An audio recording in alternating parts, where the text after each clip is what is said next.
ਕੁਛ ਕਹੀਏ ਟੀਵੀ ਦੇ तमाम ਦਰਸ਼ਕਾਂ ਨੂੰ ਪਿਆਰ ਭਰੀ ਸਤਿ ਸ੍ਰੀ ਅਕਾਲ। ਦਰਸ਼ਕੋ, ਜਿਵੇਂ ਕਿ ਤੁਸੀਂ ਜਾਣਦੇ ਹੋ, ਚੋਣਾਂ ਦਾ ਅਖਾੜਾ ਜਿਹੜਾ ਉਹ ਪੂਰੀ ਤਰ੍ਹਾਂ ਭਖ ਚੁੱਕਿਆ ਤੇ ਰਵਾਇਤੀ ਪਾਰਟੀਆਂ ਦੇ ਨਾਲ-ਨਾਲ ਇਸ ਵਾਰ ਕੁਝ ਨਵਾਂ ਦੇਖਣ ਨੂੰ ਮਿਲੇਗਾ। 20 ਫਰਵਰੀ ਨੂੰ ਜਿਹੜੀਆਂ ਪੰਜਾਬ ਦੇ ਵਿੱਚ ਵਿਧਾਨ ਸਭਾ ਚੋਣਾਂ ਹੋ ਰਹੀਆਂ ਨੇ, ਉਸ ਵਿੱਚ ਇਸ ਵਾਰ ਸੰਯੁਕਤ ਸਮਾਜ ਮੋਰਚੇ ਨੇ ਵੀ ਆਪਣੇ ਉਮੀਦਵਾਰ ਜਿਹੜੇ ਉਹ ਐਲਾਨੇ ਹਨ, ਜਿਨ੍ਹਾਂ ਦੇ ਵਿੱਚੋਂ ਜੀਰਾ ਹਲਕੇ ਦੇ ਵਿੱਚੋਂ ਇੱਕ ਨਾਮਵਰ ਸ਼ਖਸੀਅਤ ਮਾਸਟਰ ਮੇਘਰਾਜ ਰੱਲਾ ਜੀ। ਉਸ ਤੋਂ ਪਹਿਲਾਂ ਕਿ ਮੈਂ ਉਹਨਾਂ ਬਾਰੇ ਥੋੜਾ ਜਿਹਾ ਤੁਹਾਨੂੰ ਦੱਸ ਦਿਆਂ, ਮਾਸਟਰ ਮੇਘਰਾਜ ਰੱਲਾ ਜੀ ਬੜੇ ਲੰਬੇ ਸਮੇਂ ਤੋਂ ਸੰਘਰਸ਼ਸ਼ੀਲ ਯੋਧੇ ਦੇ ਤਰ੍ਹਾਂ ਇੱਥੇ ਵਿਚਰਦੇ ਆਏ ਨੇ। ਉਹਨਾਂ ਨੇ ਬੇਰੁਜ਼ਗਾਰੀ ਹੋਵੇ, ਚਾਹੇ ਉਹ ਆਪਣੇ ਬ੍ਰੇਨ ਡਰੇਨ ਦੀ ਗੱਲ ਹੋਵੇ, ਚਾਹੇ ਉੱਥੇ ਭਰੂਣ ਹੱਤਿਆ ਦੀ ਹੋਵੇ, ਇਹਨਾਂ ਸਾਰੇ ਮੁੱਦਿਆਂ ਤੇ ਇੱਕ ਲੰਬਾ ਸੰਘਰਸ਼ ਜਿਹੜਾ ਆਪਣੀ ਜ਼ਿੰਦਗੀ ਦੇ ਵਿੱਚ ਕੀਤਾ। ਇਸੇ ਤਰ੍ਹਾਂ ਜਦੋਂ ਸਿੰਘੂ ਬਾਰਡਰ, ਟਿੱਕਰੀ ਬਾਰਡਰ, ਵੱਖ-ਵੱਖ ਦਿੱਲੀ ਦੇ ਵੱਖ-ਵੱਖ ਬਾਰਡਰਾਂ ਤੇ ਕਿਸਾਨ ਅੰਦੋਲਨ ਸ਼ੁਰੂ ਹੋਇਆ, ਤਾਂ ਉਸ ਵੇਲੇ ਵੀ ਮਾਸਟਰ ਮੇਘਰਾਜ ਰੱਲਾ ਜੀ ਤੇ ਉਹਨਾਂ ਦੀ ਧਰਮ ਪਤਨੀ ਮੈਡਮ ਸੁਨੀਤਾ ਜੀ, ਜੋ ਕਿ ਸੀਨੀਅਰ ਸੈਕੰਡਰੀ ਸਕੂਲ ਜ਼ੀਰਾ ਦੇ ਗਰਲਸ ਸਕੂਲ ਦੇ ਰਿਟਾਇਰਡ ਪ੍ਰਿੰਸੀਪਲ ਨੇ, ਇਹਨਾਂ ਦੋਨਾਂ ਨੇ ਡੇ 1 ਤੋਂ ਟਿੱਕਰੀ ਬਾਰਡਰ ਦੇ ਉੱਪਰ ਆਪਣੀਆਂ ਸੇਵਾਵਾਂ ਦਿੱਤੀਆਂ। ਜਿੱਦਾਂ ਕਿ ਮੈਡਮ ਜੀ ਨੇ ਲੰਗਰ ਦੇ ਵਿੱਚ ਬੜਾ ਯੋਗਦਾਨ ਪਾਇਆ, ਇਸੇ ਤਰ੍ਹਾਂ ਤੁਸੀਂ ਨੈਸ਼ਨਲ ਮੀਡੀਆ ਦੇ ਉੱਪਰ, ਵੱਖ-ਵੱਖ ਨੈਸ਼ਨਲ ਮੀਡੀਆ ਦੇ ਉੱਪਰ ਜਦੋਂ ਡਿਬੇਟ ਹੁੰਦੀ ਸੀ ਕਿਸਾਨਾਂ ਦੀ, ਉਦੋਂ ਤੁਸੀਂ ਮੇਘਰਾਜ ਰੱਲਾ ਜੀ ਨੂੰ ਅਕਸਰ ਹੀ ਸਾਰਿਆਂ ਨੇ ਦੇਖਿਆ ਹੋਣਾ, ਕਿਸੇ ਜਾਣਕਾਰੀ ਦੇ ਮੁਤਾਜ ਨਹੀਂ। ਔਰ ਜੀਰਾ ਇਲਾਕਾ ਜਿਹੜਾ ਹੈਗਾ ਉਹ ਵਧਾਈ ਦਾ ਪਾਤਰ ਵੀ ਆ ਕਿ ਇੰਨੀ ਸੂਝਵਾਨ ਔਰ ਇੰਨੀ ਸੰਘਰਸ਼ੀਲ ਔਰ ਇੰਨੀ ਜਿਹੜੀ ਇਮਾਨਦਾਰ ਸ਼ਖਸੀਅਤ ਜਿਹੜੀ ਉਹਨਾਂ ਨੂੰ ਸੰਯੁਕਤ ਸਮਾਜ ਮੋਰਚੇ ਨੇ ਦੇ ਕੇ ਨਵਾਜ਼ਿਆ ਹੈ। ਸੋ ਬਾਈ ਰੱਲਾ ਜੀ, ਤੁਹਾਡਾ ਬਹੁਤ ਬਹੁਤ ਸਵਾਗਤ ਕੁਛ ਕਹੀਏ ਟੀਵੀ ਚੈਨਲ ਤੇ। ਬਹੁਤ ਧੰਨਵਾਦ ਜੀ, ਤੁਹਾਡੇ ਬਾਈ ਦਰਸ਼ਕਾਂ ਨੂੰ ਵੀ ਜੀ ਨਮਸਕਾਰ। ਥੈਂਕ ਯੂ ਜੀ। ਬਾਈ ਜੀ, ਪੂਰੀ ਤਰ੍ਹਾਂ ਹੁਣ ਜਿਹੜਾ ਪੰਜਾਬ ਦਾ ਮਾਹੌਲ ਹੈ ਚੋਣਾਂ ਨੂੰ ਲੈ ਕੇ ਭਖ ਚੁੱਕਿਆ ਹੈ। ਰਵਾਇਤੀ ਪਾਰਟੀਆਂ ਨੂੰ ਤਾਂ ਪਿਛਲੇ 70 ਸਾਲ ਤੋਂ ਆਪਾਂ ਦੇਖਦੇ ਆਏ ਹਾਂ, ਉਹਨਾਂ ਦੀ ਡੈਫੀਨੇਸ਼ਨ ਜਿਹੜੀ ਆ ਵਿਕਾਸ ਸਿਰਫ ਇੰਨਾ ਕੁ ਹੁੰਦਾ ਹੈ ਕਿ ਗਲੀਆਂ ਨਾਲੀਆਂ ਪੱਕੀਆਂ ਕਰਾ ਦੇਣਾ। ਸੋ ਇਸ ਵਾਰ ਜਿਹੜਾ ਕੁਝ ਨਵਾਂ ਦੇਖਣ ਨੂੰ ਮਿਲੇਗਾ, ਸੰਯੁਕਤ ਸਮਾਜ ਮੋਰਚੇ ਦੇ ਵਿੱਚ ਤੁਸੀਂ ਬੜਾ ਤਨਦੇਹੀ ਦੇ ਨਾਲ ਸੰਘਰਸ਼ਸ਼ੀਲ ਰਹੇ ਹੋ। ਡੇ 1 ਤੋਂ ਲਾਸਟ ਡੇਟ ਤੱਕ ਤੁਸੀਂ ਉੱਥੇ ਰਹੇ ਹੋ ਔਰ ਆਪਣੀਆਂ ਵੱਖ-ਵੱਖ ਸੇਵਾਵਾਂ ਉੱਥੇ ਦਿੰਦੇ ਰਹੇ ਹੋ। ਈਵਨ ਦੈਨ ਕਿ ਮੈਂ ਦਰਸ਼ਕੋ ਦੱਸ ਦਿਆਂ ਕਿ ਬਾਈ ਜੀ ਨੇ ਉੱਥੇ ਟਾਇਲਟਸ ਵੀ ਸਾਫ਼ ਕੀਤੀਆਂ। ਇਹਨਾਂ ਦੇ ਧਰਮ ਪਤਨੀ ਮੈਡਮ ਸੁਨੀਤਾ ਜੀ, ਪਹਿਲੀ ਗੱਲ ਤਾਂ ਬਾਈ ਜੀ ਤੁਹਾਨੂੰ ਦੋਹਾਂ ਨੂੰ ਸਲੂਟ ਆ, ਸਾਡਾ ਦਰਸ਼ਕਾਂ ਦਾ ਵੀ। ਸੋ ਇਸ ਤੋਂ ਪਹਿਲਾਂ ਵੀ ਇਹਨਾਂ ਦਾ ਬੜਾ ਸੰਘਰਸ਼ ਰਿਹਾ, ਜਿਵੇਂ ਮੈਂ ਦੱਸਿਆ ਹੈ, ਹਰ ਇੱਕ ਖੇਤਰ ਦੇ ਵਿੱਚ, ਔਰ ਰਿਟਾਇਰਡ ਟੀਚਰ ਨੇ। ਸੋ ਬਾਈ ਜੀ, ਤੁਹਾਡਾ ਏਜੰਡਾ ਕੀ ਹੋਏਗਾ ਜਿਹੜੀਆਂ 2022 ਦੀਆਂ ਚੋਣਾਂ ਨੂੰ ਲੈ ਕੇ? ਮੋਟੇ ਤੌਰ ਤੇ ਪਹਿਲਾਂ ਆਪਾਂ ਇਹਦੇ ਤੇ ਗੱਲ ਕਰ ਲੈਂਦੇ ਹਾਂ। ਅਗਲਾ ਸਵਾਲ ਮੇਰਾ ਹੋਏਗਾ ਕਿ ਬ੍ਰੇਨ ਡਰੇਨ ਹੋ ਰਹੀ ਹੈ, ਇਹ ਬਹੁਤ ਵੱਡਾ ਜਿਹੜਾ ਇੱਕ ਮੁੱਦਾ ਹੈਗਾ ਇਸ ਵੇਲੇ ਬਣਿਆ ਹੋਇਆ, ਔਰ ਹੋਰ ਵੀ ਬਹੁਤ ਸਾਰੇ ਮੁੱਦੇ ਹੈਗੇ ਆ ਜਿਹਨੂੰ ਲੈ ਕੇ ਰਾਜਨੀਤਿਕ ਪਾਰਟੀਆਂ ਹੁਣ ਤੱਕ ਸ਼ੋਸ਼ਣ ਕਰਦੀਆਂ ਆਈਆਂ, ਲੁਟੇਰਾ ਗਰੋਹ ਬਣ ਕੇ। ਜਿਵੇਂ ਨਸ਼ਿਆਂ ਦਾ ਮੁੱਦਾ ਹੋਇਆ, ਪਿਛਲੀ ਸਰਕਾਰ ਦੀ ਗੱਲ ਕਰੀਏ ਤਾਂ ਉਹਨਾਂ ਨੇ ਗੁਟਕਾ ਸਾਹਿਬ ਦੀ ਸਹੁੰ ਖਾ ਕੇ ਵੀ 4 ਮਹੀਨਿਆਂ ਦੇ ਵਿੱਚ ਜਿਹੜਾ ਪੰਜਾਬ ਦੇ ਵਿੱਚੋਂ ਨਸ਼ਾ ਖਤਮ ਕਰਨ ਦੀ ਤਹੀਆ ਕੀਤਾ ਸੀਗਾ। ਪਰ ਲੋਕ ਕਹਿੰਦੇ ਨੇ ਕਿ ਨਸ਼ਾ ਉਸੇ ਤਰ੍ਹਾਂ ਵਿਕਦਾ ਹੈ। ਹੁਣ ਤੁਹਾਡਾ ਏਜੰਡਾ ਕੀ ਹੋਏਗਾ 2022 ਦਾ? ਸੰਯੁਕਤ ਸਮਾਜ ਮੋਰਚਾ ਜਿਹੜਾ ਹੈਗਾ ਉਹ ਸੰਘਰਸ਼ ਦੇ ਵਿੱਚੋਂ ਨਿਕਲਿਆ ਹੋਇਆ ਮੋਰਚਾ ਜੀ। ਸੰਘਰਸ਼ ਦੀ ਜਿਹੜੀ ਕੁਠਾਲੀ ਹੈ ਉਹਦੇ ਵਿੱਚੋਂ ਪਿਘਲ ਕੇ ਇੱਕ ਹਥਿਆਰ ਬਣ ਕੇ ਲੋਕਾਂ ਦੇ ਸਾਹਮਣੇ ਆਇਆ, ਤੇ ਇਹ ਹਥਿਆਰ ਹੈ ਜਿਹੜਾ ਲੋਕਾਂ ਦੇ ਦੁੱਖ ਦੂਰ ਕਰਨ ਲਈ ਵਰਤਿਆ ਜਾਣਾ ਜੀ। ਤੇ ਇਹਦਾ ਏਜੰਡਾ ਜਿਹੜਾ ਹੈਗਾ, ਮੋਟੇ ਰੂਪ ਦੇ ਵਿੱਚ ਮੈਂ ਸੰਖੇਪ ਦੇ ਵਿੱਚ ਜੇ ਗੱਲ ਕਰਾਂ, ਕਿ ਇਹ ਪੰਜਾਬ ਨੂੰ ਪੰਜਾਬ ਬਣਾਉਣਾ। ਜਦੋਂ ਕਿ ਦੂਜੇ ਰਵਾਇਤੀ ਲੀਡਰਾਂ ਦਾ ਨਾਰੇ ਅਸੀਂ ਸੁਣ ਚੁੱਕੇ ਹਾਂ, ਸੁਣ ਕੇ ਥੱਕ ਚੁੱਕੇ ਹਾਂ, ਅੱਕ ਚੁੱਕੇ ਹਾਂ।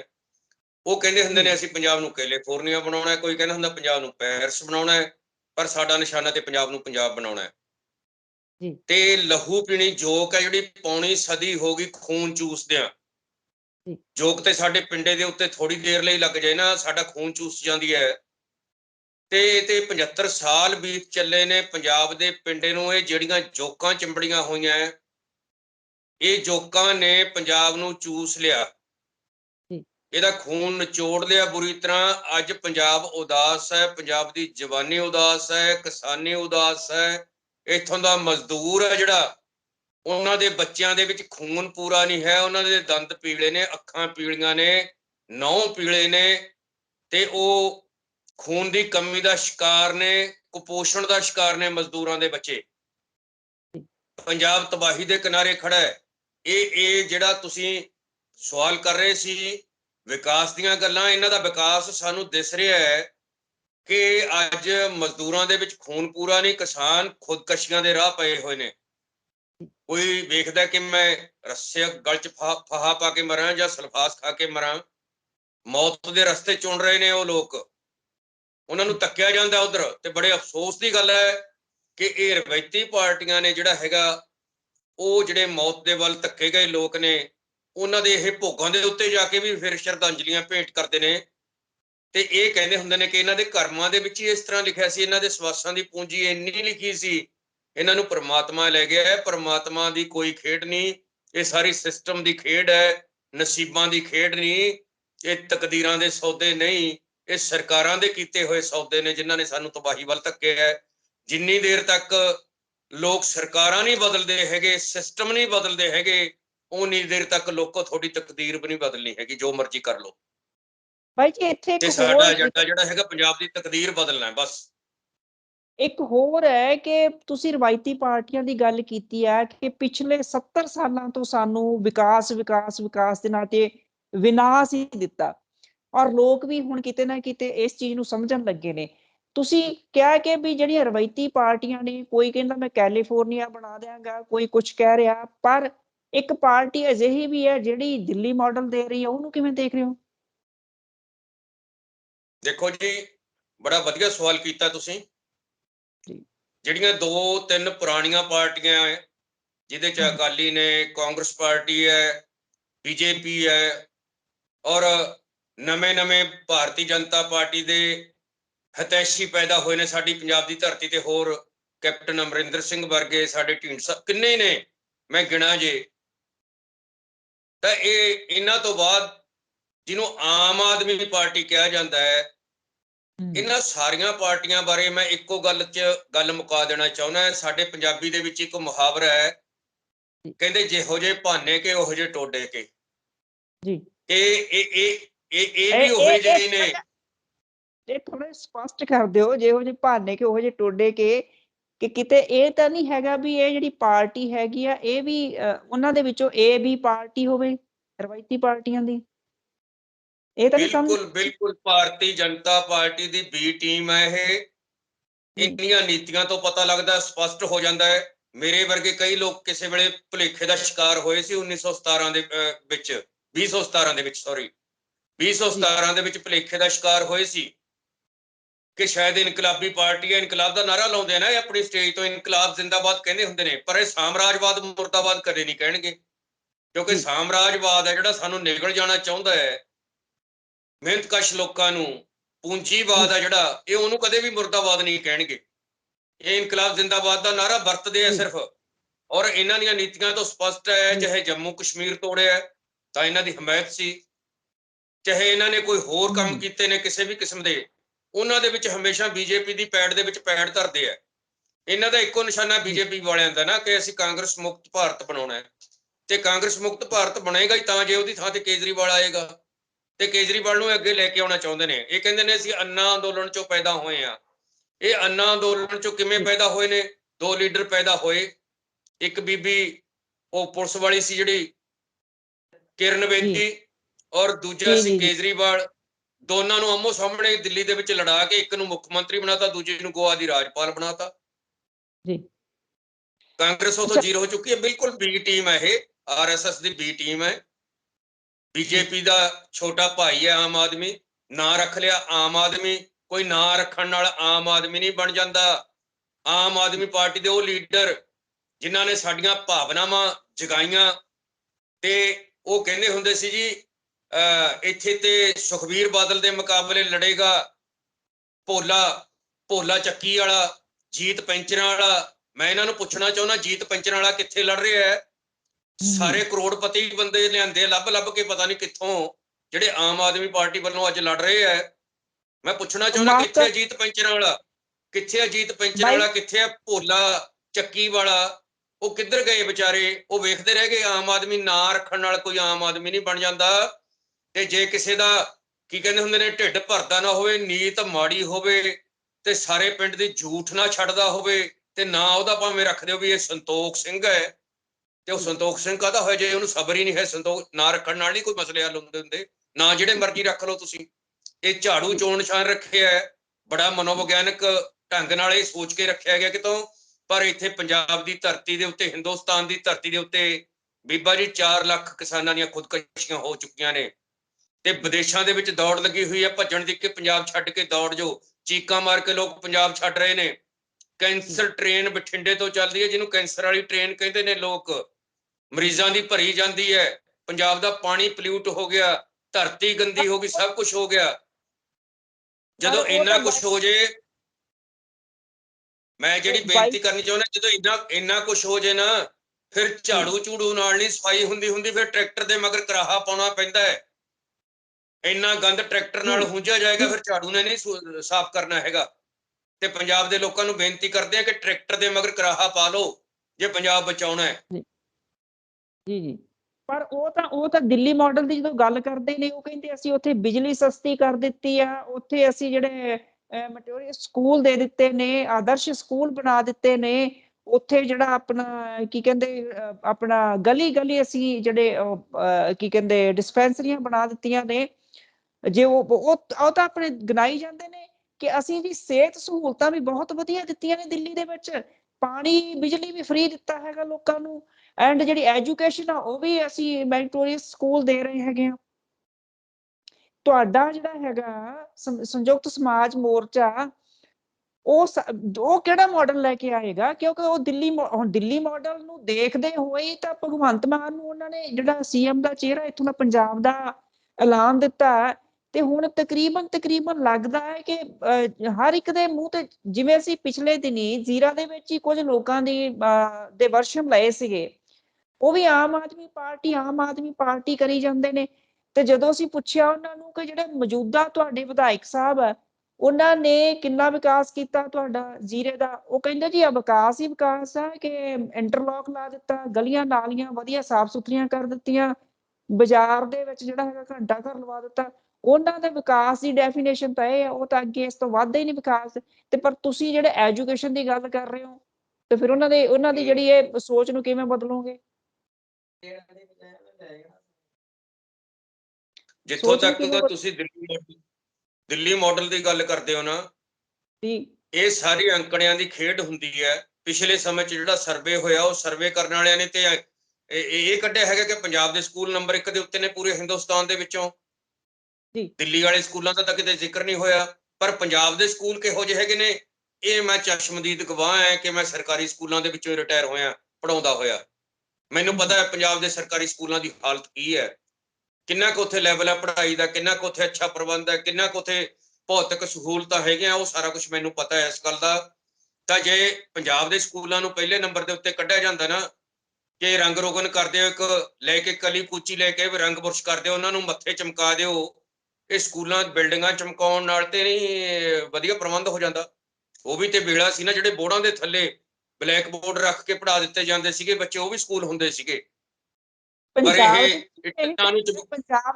ਪੰਜਾਬ ਦੇ ਵਿੱਚ ਵੀ ਤਾਂ ਇਹੀ ਕੁਝ ਹੀ ਹੋਇਆ, ਟੀਚਰ ਪੂਰੇ ਨਹੀਂ ਸੀ, ਬਿਲਡਿੰਗਾਂ ਤਾਂ ਬਹੁਤ ਸੋਹਣੀਆਂ ਬਣ ਗਈਆਂ ਪੰਜਾਬ ਦੇ ਵਿੱਚ। ਕੀ ਤੁਸੀਂ ਕਾਲਜ ਖਾਲੀ ਪਏ ਆ ਕਿਤੇ ਕਿਸੇ ਜ਼ੀਰੇ ਦੇ, ਤੁਸੀਂ ਕਾਲਜ ਦੀ ਗੱਲ ਕਰ ਲਓ, ਜ਼ੀਰੇ ਦੇ ਕਾਲਜ ਦੇ ਵਿੱਚ ਇੱਕ ਵੀ ਟੀਚਰ ਨਹੀਂ ਹੈਗਾ ਪੜਾਉਣ ਵਾਲਾ ਬੱਚਿਆਂ ਨੂੰ ਜੀ, ਉਹ ਖਾਲੀ ਪਿਆ, ਭਾਂ ਕਰਦਾ ਉੱਥੇ। ਉਹ ਫੈਕਲਟੀ ਟੀਚਰ ਨੇ ਜਿਹੜੇ ਉਹ ਆਉਂਦੇ ਨੇ ਤੇ ਉਹ ਡੰਗ ਟਪਾਈ ਹੈ, ਡੰਗ ਟਪਾਈ ਚੱਲ ਰਹੀ ਹੈ। ਕਿਸੇ ਵੀ ਸਰਕਾਰ ਨੇ ਅੱਜ ਤੱਕ, ਕਿੰਨੇ ਸਾਲ ਬੀਤ ਗਏ, ਕੋਈ ਰੈਗੂਲਰ ਭਰਤੀ ਨਹੀਂ ਕੀਤੀ ਹੈ। ਵਿਕਾਸ ਤਾਂ ਇਹ ਇਹਨਾਂ ਦਾ ਇੱਥੋਂ ਨਜ਼ਰ ਆਉਂਦਾ ਹੈ ਕਿ ਨੌਕਰੀ ਕਿਸੇ ਨੂੰ ਦਿੱਤੀ ਨਹੀਂ, ਬੇਰੁਜ਼ਗਾਰ ਲੋਕ ਡਾਂਗਾਂ ਖਾਂਦੇ ਤੁਰੇ ਫਿਰਦੇ ਨੇ, ਟੈਂਕੀਆਂ ਦੇ ਉੱਤੇ ਚੜੇ ਹੋਏ ਨੇ, ਕੋਈ ਨਹਿਰਾਂ 'ਚ ਛਾਲਾਂ ਮਾਰਦੇ ਨੇ, ਕੋਈ ਜ਼ਹਿਰਾਂ ਲੱਭਦੇ ਫਿਰਦੇ ਨੇ ਕਿ ਮਰ ਜਾਈਏ, ਇਹੋ ਜਿਹੀ ਜ਼ਿੰਦਗੀ ਤੋਂ ਲੈਣਾ ਕੀ ਹੈ। ਇਹ ਵਿਕਾਸ ਹੈ, ਇਹ ਵਿਕਾਸ ਨਜ਼ਰ ਆਉਂਦਾ ਇਹਨਾਂ ਦਾ। ਜੇ ਕਿਤੇ ਸੜਕ ਬਣਾਤੀ ਹੈ, ਕਿ ਸਾਡੇ ਮਾਨਯੋਗ ਜਿਹੜੇ ਮੁੱਖ ਮੰਤਰੀ ਨੇ ਚੰਨੀ ਸਾਹਿਬ, ਉਹਨਾਂ ਨੂੰ ਇੱਕ ਵਾਰੀ ਵਿਧਾਨ ਸਭਾ ਦੇ ਵਿੱਚ ਕਿਸੇ ਅਕਾਲੀ ਐਮਐਲਏ ਨੇ ਜਿਹੜਾ ਸਵਾਲ ਕੀਤਾ ਸੀ ਵੀ ਦੱਸੋ ਕੀ ਵਿਕਾਸ ਕੀਤਾ ਹੈ, ਤੇ ਉਹਨਾਂ ਨੇ ਖੜੇ ਹੋ ਕੇ ਕਿਹਾ ਸੀਗਾ ਜੀ ਅਸੀਂ ਪੈਚ ਲਵਾਏ ਨੇ ਸੜਕਾਂ ਨੂੰ। ਉਹ ਤਾਂ ਹੁਣ ਇਹ ਵੀ ਤਾਂ ਲਵਾ ਪੈਚ ਰਹੇ ਨੇ, ਲਵਾਉਣ ਵੀ, ਉਹ ਇਹ ਤਾਂ ਪੈਚ ਪੈਚ ਹੁਣ ਵੀ ਲਵਾਉਣ ਨੂੰ ਲੱਗ ਵਿਕਾਸ ਕਹੀ ਜਾਂਦੇ ਨੇ। ਹਾਂਜੀ ਜੀ, ਪੈਚ ਤਾਂ ਹੁਣ ਵੀ ਲਵਾ ਰਹੇ ਨੇ ਚੰਨੀ ਸਾਹਿਬ। ਹਾਂ, ਇਹ ਤਾਂ ਇਹਨੂੰ ਵਿਕਾਸ ਕਹਿੰਦੇ ਨੇ। ਅਸੀਂ ਵਿਕਾਸ ਕਰਾਤਾ ਵੀ ਸੜਕ ਤੇ ਟੋਆ ਸੀਗਾ ਜੀ, ਉਹ ਟੋਆ ਅਸੀਂ ਪੂਰਤਾ ਤੇ ਵਿਕਾਸ ਹੋ ਗਿਆ। ਇਹਨਾਂ ਦੇ ਵਿਕਾਸ ਦੇ ਕਿਆ ਕਹਿਣੇ ਹੈ ਕਿ ਇਸੇ ਵਿਕਾਸ ਤੋਂ ਦੁਖੀ ਹੋ ਕੇ ਤੇ ਪੰਜਾਬ ਛੱਡ ਰਹੇ ਆ ਲੋਕ। ਇਹਨਾਂ ਦਾ ਵਿਕਾਸ ਆ ਜਿਹੜਾ, ਤੁਸੀਂ ਖੁਦ ਹੀ ਕਹਿਤਾ ਪੰਜਾਬ ਛੱਡ ਰਹੇ। ਮੈਂ ਇਸੇ ਸਵਾਲ ਤੇ ਆਉਣ ਲੱਗੀ ਸੀਗੀ। ਪਿਛਲੇ ਆਪਾਂ 2 ਦਹਾਕਿਆਂ ਤੋਂ ਦੇਖਿਆ ਹੈ ਕਿ ਪੰਜਾਬ ਦੇ ਵਿੱਚੋਂ ਬ੍ਰੇਨ ਡਰੇਨ ਬਹੁਤ ਵੱਡੇ ਪੱਧਰ ਤੇ ਹੋ ਰਹੀ ਆ। ਹਰ ਬੱਚਾ ਅੱਜ ਯੂਨੀਵਰਸਿਟੀਆਂ ਤੁਹਾਨੂੰ ਪਤਾ ਹੈ ਕਿ ਦੱਸੋ ਪਿੰਡ ਦੇ ਵਿੱਚੋਂ ਕਿੰਨੇ, ਪਿੰਡਾਂ ਦੇ ਵਿੱਚੋਂ ਕਿੰਨੇ %, ਖਾਸ ਕਰ ਜੇ ਮੈਂ ਮਾਲਵਾ ਖਿੱਤੇ ਦੀ ਗੱਲ ਕਰਾਂ ਤੇ ਇਥੋਂ ਬਹੁਤ ਘੱਟ ਪਰਸੈਂਟੇਜ, 0 ਦੇ ਬਰਾਬਰ ਹੈ ਪਰਸੈਂਟ ਇਸ ਵੇਲੇ ਜਿਹੜੇ ਅੰਕੜੇ ਅਸੀਂ ਇਕੱਠੇ ਕੀਤੇ ਨੇ ਕਿ ਯੂਨੀਵਰਸਿਟੀ ਤੱਕ ਬੱਚੇ ਪਹੁੰਚਦੇ ਨਹੀਂ ਹੈਗੇ। ਉਹ ਕੀ ਕਰਦੇ ਨੇ, +2 ਕਰਦੇ ਨੇ, +2 ਕਰਕੇ ਆਈਲੈਟਸ ਦੀ ਜਿਹੜੇ ਜਗ੍ਹਾ ਜਗ੍ਹਾ ਖੁੱਲੀਆਂ ਹੋਈਆਂ ਨੇ ਦੁਕਾਨਾਂ, ਮੈਂ ਉਹਨਾਂ ਨੂੰ ਦੁਕਾਨਾਂ ਹੀ ਮੰਨਦੀ ਹਾਂ, ਆਈਲੈਟਸ ਕਰਕੇ ਉਹ ਬਾਹਰ ਭੱਜਣ ਦੀ ਕੋਸ਼ਿਸ਼ ਕਰਦੇ ਨੇ। ਜਿਹੜਾ ਇਸ ਵੇਲੇ ਵੱਡਾ ਦੁਖਾਂਤ ਬਣਿਆ, ਤੁਸੀਂ ਵੀ ਸੋਸ਼ਲ ਮੀਡੀਆ ਤੇ ਦੇਖਦੇ ਹੋ ਕਿ ਤੁਸੀਂ ਤਾਂ ਕਰਦੇ ਰਹੇ ਹੋ, ਤੁਸੀਂ ਲਗਾਤਾਰ ਭਰੂਣ ਹੱਤਿਆ ਤੇ ਕੰਮ ਕੀਤਾ ਹੈਗਾ, ਲਗਾਤਾਰ ਕਰ ਰਹੇ ਹੋ। ਤੁਸੀਂ ਦਾਜ ਤੇ ਵੀ ਬਹੁਤ ਜ਼ਿਆਦਾ ਵਰਕ ਕਰ ਰਹੇ ਹੋ, ਕੀਤਾ। ਔਰ ਦੇਖੋ ਨਾ ਹੁਣ ਤੁਸੀਂ ਆਪ ਹੀ ਦੱਸ ਦਿਓ ਕਿ ਮੁੰਡੇ ਕਿੰਨੇ ਕੁ ਬੈਂਡ ਲੈ ਲੈਂਦੇ ਨੇ। ਔਰ ਆ ਜਿਹੜੀਆਂ ਸਮੱਸਿਆਵਾਂ ਆ ਰਹੀਆਂ ਨੇ, ਪਿੱਛੇ ਜੇ ਇੱਕ ਜਿਹੜੀ ਘਟਨਾ ਵਾਪਰੀ, ਉਹ ਮੁੰਡਾ ਲਵਪ੍ਰੀਤ ਜਿਹੜਾ ਸੁਸਾਈਡ ਕਰ ਗਿਆ ਸੀਗਾ, ਉਹ ਕੀ ਕਰਦੇ ਨੇ ਕਿ ਜ਼ਮੀਨਾਂ ਵੇਚ ਕੇ ਆਈਲੈਟਸ ਵਾਲੀਆਂ ਕੁੜੀਆਂ ਲੱਭਦੇ ਨੇ, ਆਪ ਤਾਂ ਬੈਂਡ ਲੈ ਨਹੀਂ ਪਾਉਂਦੇ। ਉਹ ਜਦੋਂ ਉਹਨਾਂ ਨੂੰ ਪੁੱਛੀਏ ਕਿ ਸਾਡੀ ਵੀ ਪਿਛਲੇ ਦਿਨੀ ਅਸੀਂ ਨੌਜਵਾਨ ਮੁੰਡਿਆਂ ਦੇ ਨਾਲ ਕਾਫੀ ਲੰਬੀ ਵਾਰਤਾਲਾਪ ਕੀਤੀ, ਉਹਨਾਂ ਨੂੰ ਪੁੱਛਿਆ ਕਿ ਪੜ੍ਹਾਈ ਦੇ ਖੇਤਰ ਦੇ ਬਾਰੇ, ਉਹ ਕਹਿੰਦੇ ਪੜ੍ਹ ਕੇ ਕੀ ਲੈਣਾ ਅਸੀਂ, ਸਾਨੂੰ ਕਿਹੜਾ ਨੌਕਰੀਆਂ ਮਿਲ ਜਾਣਗੀਆਂ। ਅਸੀਂ ਫਿਰ ਪੁੱਛਿਆ ਵੀ ਕੀ ਕਰੋਗੇ, ਉਹ ਕਹਿੰਦੇ ਜੀ ਔਨ ਦਾ ਰਿਕਾਰਡ ਨੇ ਇਹ ਚੀਜ਼ਾਂ। ਉਹ ਕਹਿੰਦੇ ਕਰਨਾ ਕੀ ਆਈਲੈਟਸ ਕਰਕੇ। ਕੋਈ ਕਹਿੰਦਾ ਜੀ ਮੈਂ ਤਾਂ ਆਈਲੈਟਸ ਅਸੀਂ ਪਾਸਪੋਰਟ ਸਾਡੇ ਬਣੇ ਪਏ ਨੇ, ਆਈਲੈਟਸ ਅਸੀਂ ਕਰ ਰਹੇ ਹਾਂ, ਅਸੀਂ ਤਾਂ ਬਾਹਰ ਜਾਵਾਂਗੇ ਕੈਨੇਡਾ। ਘੱਟੋ ਘੱਟ 20-25 ਮੁੰਡੇ ਸੀ ਉਹ। ਇਸ ਤਰੀਕੇ ਦੀ ਬ੍ਰੇਨ ਡਰੇਨ ਹੋ ਰਹੀ ਆ। ਮੁੰਡੇ ਕੋਈ ਪੜ੍ਹਾਈ ਦੇ ਵੱਲ ਕੋਈ ਧਿਆਨ ਨਹੀਂ ਦੇ ਰਹੇ ਬਹੁਤਾ। ਸਕੂਲ, ਕਾਲਜ, 48 ਕਾਲਜ ਸੁਣਿਆ ਕਿ ਜਿਹੜੇ ਉਹ ਬੰਦ ਹੋ ਗਏ ਸੀਗੇ ਪੰਜਾਬ ਦੇ।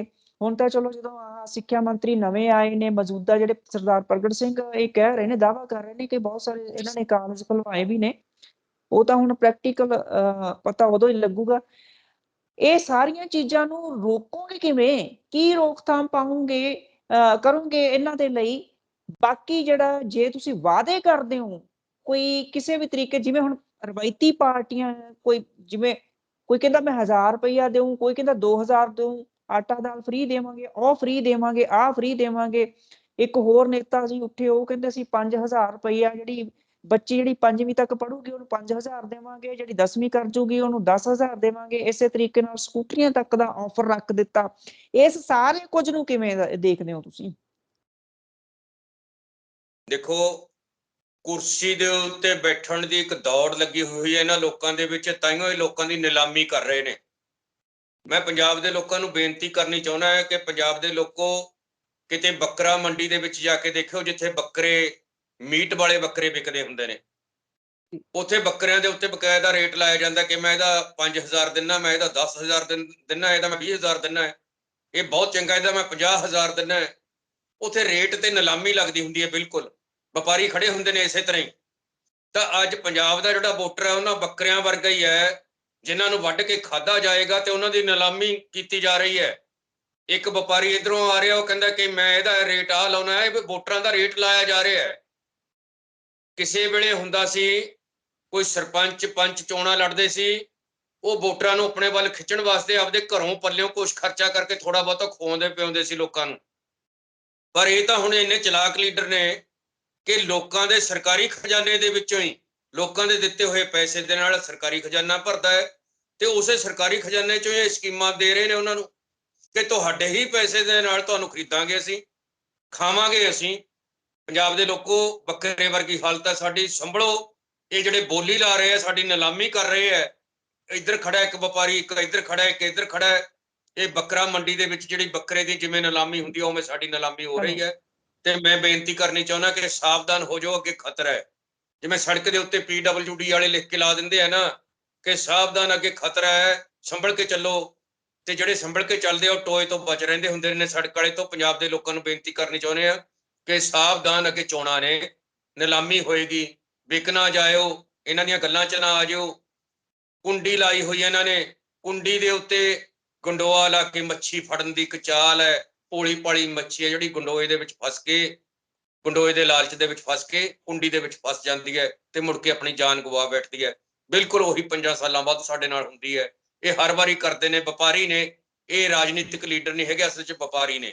ਵੋਟਰਾਂ ਦਾ ਵਪਾਰ ਕਰਦੇ ਹੈ, ਰਾਜਨੀਤੀ ਦਾ ਵਪਾਰ ਕਰ ਰਹੇ ਨੇ। ਇਹਨਾਂ ਵਪਾਰੀਆਂ ਤੋਂ ਬਚਣਾ ਚਾਹੀਦਾ ਤੇ ਵਪਾਰੀ ਕਦੇ ਭਲਾ ਨਹੀਂ ਕਰਦਾ ਹੁੰਦਾ ਕਿਸੇ ਦਾ। ਜਿਹੜਾ ਇਸ ਕਿਸਮ ਦਾ ਵਪਾਰੀ ਹੁੰਦਾ ਹੈ, ਜਿਹੜਾ ਜਿਉਂਦੀਆਂ ਚੀਜ਼ਾਂ ਨੂੰ ਖਰੀਦ ਕੇ ਖਾਣਾ ਚਾਹੁੰਦਾ ਹੋਵੇ। ਤੇ ਇਹਨਾਂ ਦੇ ਲਈ ਇਹ ਵੋਟਾਂ ਨੇ, ਸਿਰਫ ਮਨੁੱਖ ਨਹੀਂ ਹੈਗੇ। ਜੇ ਇਹਨਾਂ ਦੀ ਵੋਟ ਨਾ ਹੋਵੇ ਤੇ ਇਹਨਾਂ ਨੂੰ ਡੇਲਿਆਂ ਵੱਟੇ ਵੀ ਨਾ ਪੁੱਛਣ। ਮੈਂ ਇਹ ਵੀ ਕਹਿਣਾ ਚਾਹੁੰਦਾ, ਜਿਹੜੇ ਵੋਟਰ ਭੁਲੇਖੇ 'ਚ ਹੈ ਨਾ ਕਿ ਸ਼ਾਇਦ ਮੈਨੂੰ ਕਿਸੇ ਆ ਕੇ MLA ਨੇ, ਕਿਸੇ ਮੰਤਰੀ ਨੇ ਸਾਨੂੰ ਸਲਾਮਾਂ ਕਰਦੇ ਆ, ਹੱਥ ਜੋੜ ਕੇ ਸਾਨੂੰ ਫਤਿਹ ਬੁਲਾਉਂਦੇ ਆ। ਨਹੀਂ ਬੁਲਾਉਂਦੇ ਤੁਹਾਨੂੰ। ਉਹ ਸਿਰਫ ਇੱਕ ਵੋਟ ਦਿੰਦੀ ਹੈ ਤੁਹਾਡੇ ਵਿੱਚੋਂ ਕਿ ਤੁਹਾਡੀ ਉਂਗਲ ਨਾਲ ਦਬਾਇਆ ਹੋਇਆ ਜਿਹੜਾ ਬਟਨ ਹੈ ਉਹ ਉਹਨਾਂ ਨੇ ਲੈਣਾ ਤੁਹਾਡੇ ਕੋਲੋਂ। ਤੇ ਜੇ ਤੁਹਾਡੇ ਤੱਕ ਇੰਨੀ ਵੀ ਗੌਂ ਗਰਜ ਨਾ ਹੋਵੇ ਤਾਂ ਇਹ ਲੋਕ ਤੁਹਾਨੂੰ ਫਤਿਹ ਤੱਕ ਹੀ, ਇਹ ਤੁਹਾਡੇ ਮਤਲਬ ਮੂੰਹ ਪਾਸੇ ਕਰਕੇ, ਪਿੱਠ ਕਰਕੇ ਤੁਹਾਡੇ ਵੱਲ ਲੰਘ ਸਕਦੇ ਨੇ। ਇਸ ਕਿਸਮ ਦੀ ਨਸਲ ਦੇ ਲੋਕ ਨੇ ਇਹ। ਤੇ ਇਹ ਤਾਂ ਸਿਰਫ ਤੇ ਸਿਰਫ ਕਿਉਂਕਿ ਤੁਹਾਡੇ ਕੋਲੇ ਆ ਜੋ ਜਿਹਨੂੰ ਅਸੀਂ ਲੋਕਤੰਤਰ ਕਹਿੰਦੇ ਆ ਨਾ, ਇਹ ਅਸਲ 'ਚ ਫੇਲ ਲੋਕਤੰਤਰ ਹੈ ਮੈਂ ਤਾਂ ਕਹੂੰਗਾ। ਤੇ ਉਹ ਉਸ ਲੋਕਤੰਤਰ ਦੀ ਵਜ੍ਹਾ ਕਰਕੇ ਤੁਹਾਡੇ ਇਹ ਦਰਵਾਜ਼ਿਆਂ ਤੇ ਆ ਕੇ ਖੜੇ ਹੁੰਦੇ ਨੇ। ਨਹੀਂ ਤਾਂ ਇਹ ਤੁਹਾਡੇ ਹੱਥਾਂ ਤੇ ਥੁੱਕਣ ਵੀ ਨਾ। ਇਹ ਇਸ ਕਿਸਮ ਦੇ ਲੋਕ ਨੇ। ਤੋਂ ਸਾਵਧਾਨ ਹੋਣਾ ਚਾਹੀਦਾ, ਸਾਨੂੰ ਬਚਣਾ ਚਾਹੀਦਾ ਤੇ ਚੋਣਾਂ ਦੇ ਵਿੱਚ ਫੇਰ ਨਾ ਠੱਗੇ ਜਾਇਓ। ਹਰ ਵਾਰੀ ਫਿਰ ਬਾਅਦ 'ਚ ਮਹਿਸੂਸ ਕਰਦੇ ਹੁੰਦੇ ਆ ਕਿ ਅਸੀਂ ਤਾਂ ਠੱਗੇ ਗਏ ਯਾਰ, ਫਿਰ ਉਹੀ ਹੋ ਗਈ ਸਾਡੇ ਨਾਲ। ਕਿਉਂਕਿ ਬਹੁਤ ਚਲਾਕ ਲੋਕ ਨੇ ਇਹ। ਰਾਜਨੀਤੀ ਇਹਨਾਂ ਦਾ ਪੇਸ਼ਾ ਹੈ, ਧੰਦਾ ਹੈ ਇਹਨਾਂ ਦਾ। ਧੰਦੇਬਾਜ਼ ਲੋਕ ਨੇ, ਕਰ ਰਹੇ ਆ ਧੰਦਾ ਆਪਦਾ। ਸਾਨੂੰ ਇਹਨਾਂ ਤੋਂ ਸਾਵਧਾਨ ਹੋਣਾ ਚਾਹੀਦਾ ਹੈ। ਤੇ ਸੰਯੁਕਤ ਕਿਸਾਨ ਮੋਰਚਾ ਜਿਹੜਾ ਹੈਗਾ, ਸਮਾਜ ਮੋਰਚਾ ਜਿਹੜਾ ਹੈਗਾ, ਉਹ ਲੋਕਾਂ ਨੂੰ ਇਸੇ ਗੱਲ ਤੋਂ ਸਾਵਧਾਨ ਕਰਦਾ ਹੈ ਕਿ ਰਵਾਇਤੀ ਵਪਾਰੀਆਂ ਤੋਂ, ਵੋਟਰਾਂ ਦੇ ਵਪਾਰ ਕਰਨ ਵਾਲਿਆਂ ਤੋਂ ਸਾਵਧਾਨ ਰਹੋ। ਇੱਕ ਸਵਾਲ ਹੋਰ ਵੀ ਤੁਹਾਡੇ ਤੇ ਵੀ ਬੜਾ ਉੱਠ ਰਿਹਾ ਜੀ, ਸੰਯੁਕਤ ਸਮਾਜ ਮੋਰਚੇ ਤੇ। ਉਹ ਕਹਿੰਦੇ ਵੀ ਸੰਯੁਕਤ ਸਮਾਜ ਮੋਰਚਾ ਜਿਹੜਾ ਉਹ ਤਾਂ ਬਣਿਆ ਸੀਗਾ ਕਿ ਇਹਦੇ ਵਿੱਚ ਇਹ ਕੋਈ ਕੋਈ ਪਾਰਟੀ ਨਹੀਂ ਹੈ, ਕੋਈ ਰਾਜਨੀਤਿਕ ਪਾਰਟੀ ਨਹੀਂ ਹੈ। ਪਰ ਅੱਜ ਦੇ ਜਿਹੜੇ ਰਾਜੇਵਾਲ ਸਾਹਿਬ ਦੇ ਬਿਆਨ ਸੀਗੇ, ਤੁਹਾਡੇ ਲੀਡਰ ਸਾਹਿਬ ਦੇ, ਉਹਨਾਂ ਤੋਂ ਸਪਸ਼ਟ ਹੁੰਦਾ ਸੀਗਾ ਕਿ ਜਿਵੇਂ ਉਹ ਰਾਜੇਵਾਲ ਸਾਹਿਬ ਦੀ ਇੱਕ ਪਾਰਟੀ ਬਣ ਕੇ ਰਹਿ ਗਈ ਹੋਵੇ, ਜਿਵੇਂ ਇੱਕ ਰਾਜਨੀਤਿਕ ਪਾਰਟੀ ਉਹਨਾਂ ਦੀ ਕੋਈ ਪਾਰਟੀ ਬਣ ਕੇ ਰਹਿ ਗਈ ਹੋਵੇ।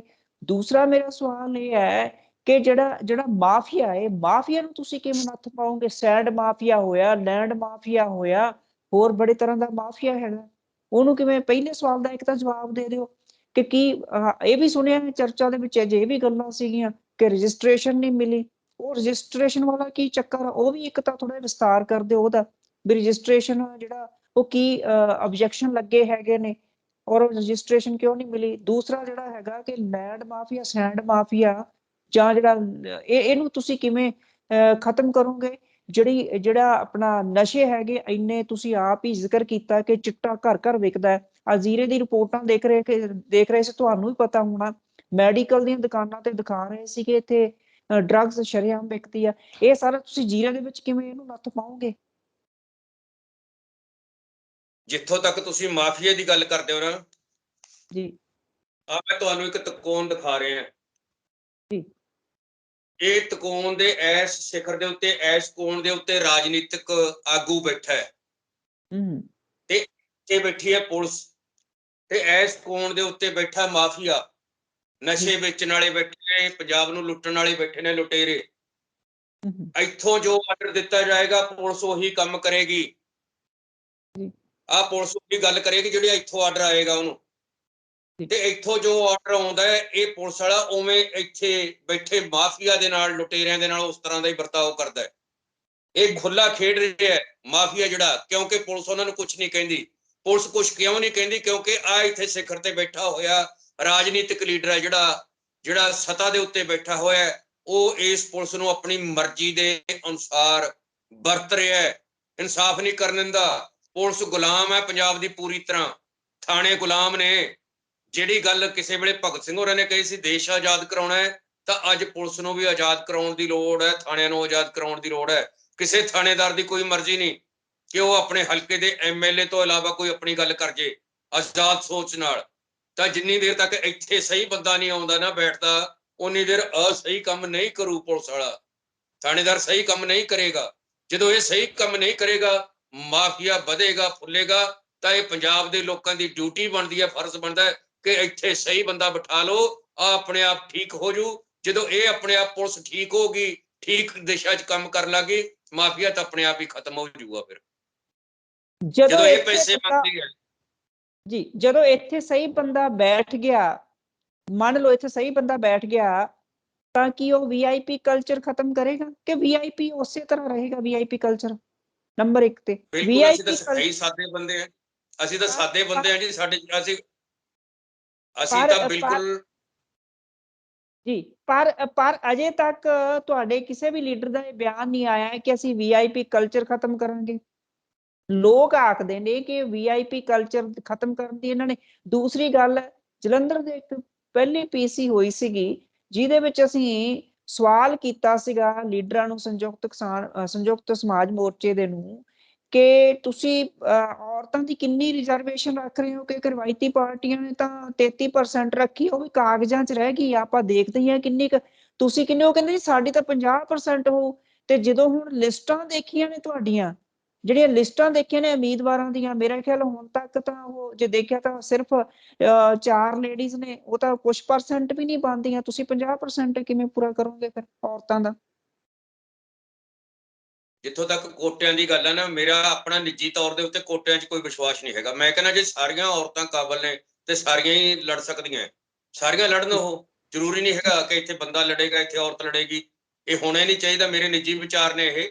ਪਰ ਇਸ ਮੋਰਚੇ ਦੇ ਵਿੱਚ ਜਿੰਨੀਆਂ ਕੁ ਔਰਤਾਂ ਨੇ ਅਪਲਾਈ ਕੀਤਾ ਹੈ, ਉਨਿਆਂ ਕੁ ਨੂੰ ਉਹਨਾਂ ਨੇ ਸਕਰੀਨਿੰਗ ਕਮੇਟੀ ਨੇ ਵੇਖ ਕੇ ਜਿਹੜਾ ਹੈਗਾ ਉਹ ਅਲਾਟ ਕੀਤੀਆਂ ਨੇ ਟਿਕਟਾਂ। ਤੇ ਜਿੱਥੋਂ ਤੱਕ ਇਹ ਸਵਾਲ ਹੈ ਕਿ ਕੋਟੇ ਪੂਰੇ ਕਰਨੇ, ਮੈਂ ਇਸ ਗੱਲ ਦੇ ਸਖਤ ਖਿਲਾਫ ਹੈ ਕਿ ਕੋਟਿਆਂ ਦੀਆਂ ਗੱਲਾਂ ਨੂੰ ਛੱਡ ਕੇ ਜੇ ਕਿਤੇ ਕਾਬਲ ਬੰਦਾ ਕੋਈ ਵੀ ਹੈ ਕਿਸੇ ਕਿਸਮ ਦਾ, ਉਹ ਮਰਦ ਹੋਵੇ ਔਰਤ ਹੋਵੇ, ਉਹਨੂੰ ਲੜ ਲੈਣਾ ਚਾਹੀਦਾ। ਬਿਲਕੁਲ, ਉਹਨੂੰ ਉਸੇ ਨੂੰ ਅੱਗੇ ਲੈ ਕੇ ਆਉਣਾ ਚਾਹੀਦਾ। ਜ਼ਰੂਰੀ ਨਹੀਂ ਹੈਗਾ ਕਿ ਅਸੀਂ ਕੋਟੇ ਤੈਅ ਕਰਨੇ ਨੇ। ਮੈਂ ਕਹਿੰਦਾ 117 ਸੀਟਾਂ ਤੇ ਭਾਵੇਂ ਔਰਤਾਂ ਲੜਨ, ਜੇ ਉਹ ਕਾਬਲ ਨੇ ਤਾਂ ਲੜਨ, ਉਹ ਅੱਗੇ ਆਉਣ, ਸਰਕਾਰ ਬਣਾਉਣ, ਸਰਕਾਰ ਚਲਾਉਣ। ਉਹ ਕਿਉਂ ਨਹੀਂ ਚਲਾ ਸਕਦੀਆਂ? 117 ਹੀ ਹੋਣ, 50% ਕਿਉਂ ਹੋਣ? 117 ਦੀਆਂ 17 ਹੋਣ, 100% ਹੀ ਹੋਣ ਬੇਸ਼ੱਕ। ਪਰ ਜੇ ਮਰਦ ਕਾਬਲ ਹੈ ਕਿਤੇ ਤੇ ਉਹ ਮਰਦ ਆ ਜੇ ਬੇਸ਼ੱਕ। ਇਹ ਹੋਣਾ ਹੀ ਨਹੀਂ ਚਾਹੀਦਾ ਇਸ ਤਰ੍ਹਾਂ। ਕਾਬਲ ਬੰਦੇ ਸਰਕਾਰ ਚਲਾਉਣ, ਕਾਬਲ ਬੰਦੇ ਪ੍ਰਬੰਧਕ ਹੋਣ। ਤੇ ਜਦੋਂ ਅਸੀਂ ਇਸ ਤਰ੍ਹਾਂ ਲਿਆਉਂਦੇ ਹਾਂ ਕਈ ਵਾਰੀ ਕਰਕੇ ਕੋਟਿਆਂ ਦੀ ਗੱਲ ਕਰਕੇ, ਤੇ ਉੱਥੇ ਕਈ ਵਾਰੀ ਨਾ ਕਾਬਲ ਬੰਦੇ ਵੀ ਅੱਗੇ ਆ ਜਾਂਦੇ ਨੇ। ਫਿਰ ਵੀ ਜੇ ਇਸ ਤਰ੍ਹਾਂ ਦੀ ਗੱਲ ਹੋਏਗੀ, ਤੇ ਮੋਰਚੇ ਦੇ ਵਿੱਚ ਜਿਹਨੇ ਕਿਸੇ ਨੇ ਵੀ ਅਪਲਾਈ ਕੀਤਾ ਹੈਗਾ, ਬਕਾਇਦਾ ਸਕਰੀਨਿੰਗ ਕਮੇਟੀ ਆ ਉੱਥੇ। ਉਹ ਸਕਰੀਨਿੰਗ ਕਮੇਟੀ ਨੇ ਬੜਾ ਉੱਥੇ ਭੇੜ ਹੁੰਦਾ ਉਹਨਾਂ ਦਾ, ਕੋਈ ਐਵੇਂ ਨਹੀਂ ਚੱਕ ਕੇ ਫੜਾ ਦਿੰਦੇ ਉਹ ਟਿਕਟ ਕਿਸੇ ਨੂੰ। ਬੜਾ ਕੁਝ ਵੇਖਦੇ ਆ ਉੱਥੇ, ਉਹ ਬੜਾ ਭੇੜ ਹੁੰਦਾ ਉੱਥੇ, ਬੜੀ ਡਿਸਕਸ਼ਨ ਹੁੰਦੀ ਹੈ, ਬਹਿਸ ਹੁੰਦੀ ਹੈ, ਬੜਾ ਕੁਝ ਵਿਚਾਰਿਆ ਜਾਂਦਾ ਹੈ, ਫਿਰ ਉਹ ਚੱਕ ਕੇ ਉਹ ਟਿਕਟ ਅਨਾਉਂਸ ਹੁੰਦੀ ਹੈ। ਮੈਂ ਆਪਣਾ ਤਜਰਬਾ ਦੱਸ ਰਿਹਾ ਕਿ ਮੈਂ ਤਾਂ ਕੋਈ, ਕਈ ਕਹਿੰਦੇ ਨੇ ਨਾ ਵੀ ਉੱਥੇ ਜੀ ਪੈਸੇ ਦਿੱਤੇ ਹੋਣਗੇ, ਕੋਈ ਫੰਡ ਦਿੱਤਾ ਹੋਏਗਾ, ਪਤਾ ਨਹੀਂ ਕਿਵੇਂ। ਮੈਂ ਤਾਂ ਆਪਣੇ ਘਰ ਬੈਠਾ ਸੀ ਆਰਾਮ ਨਾਲ, ਰਜਾਈ ਦੇ ਵਿੱਚ, ਠੰਡ ਬੜੀ ਸੀ। ਲੋਕਾਂ ਤੋਂ ਪਤਾ ਲੱਗਿਆ ਜੀ ਤੁਹਾਨੂੰ ਤੇ ਟਿਕਟ ਅਨਾਉਂਸ ਕਰਤੀ ਆ ਉੱਥੋਂ, ਤੁਸੀਂ ਚਲੋ ਉੱਥੇ।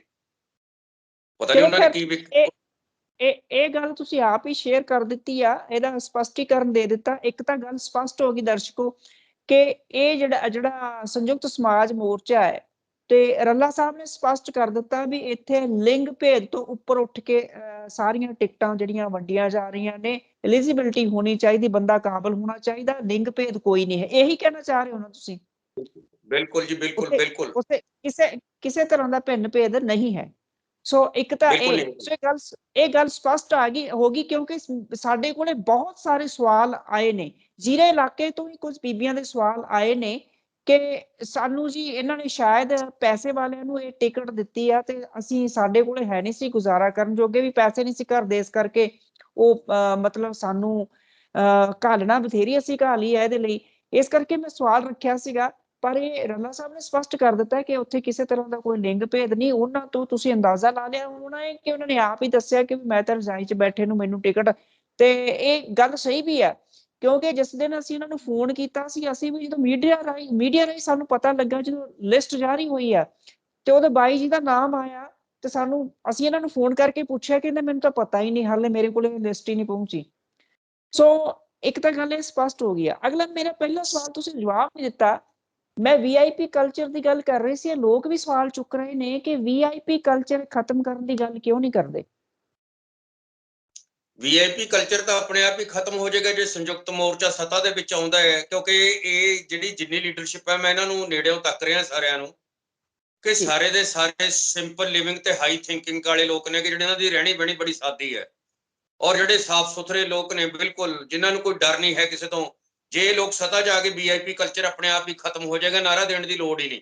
ਸਾਡੀ ਜਿਹੜੀ ਜ਼ਿੰਦਗੀ, ਅਸੀਂ ਬਾਰਡਰਾਂ ਤੋਂ ਨਿਕਲ ਕੇ ਆਏ ਹਾਂ ਸੰਘਰਸ਼ ਤੋਂ, ਉੱਥੇ ਅਸੀਂ ਕਿਹੋ ਜਿਹੀ ਜ਼ਿੰਦਗੀ ਜਿਉਈ ਹੈ। ਅਸੀਂ, ਮੈਂ ਆਪ ਖੁਦ ਫੁੱਟਪਾਥ ਤੇ ਸੌਂਦਾ ਰਿਹਾ, ਜੀ ਸੜਕ ਦੇ ਕਿਨਾਰੇ ਮੈਂ ਪੁੰਜੇ ਬਿਸਤਰਾ ਲਾ ਕੇ ਥੱਲੇ, ਗਰਮੀ ਦੇ ਵਿੱਚ ਵੀ ਔਰ ਸਰਦੀ ਦੇ ਵਿੱਚ ਵੀ ਥੱਲੇ ਸੁੱਤਾ।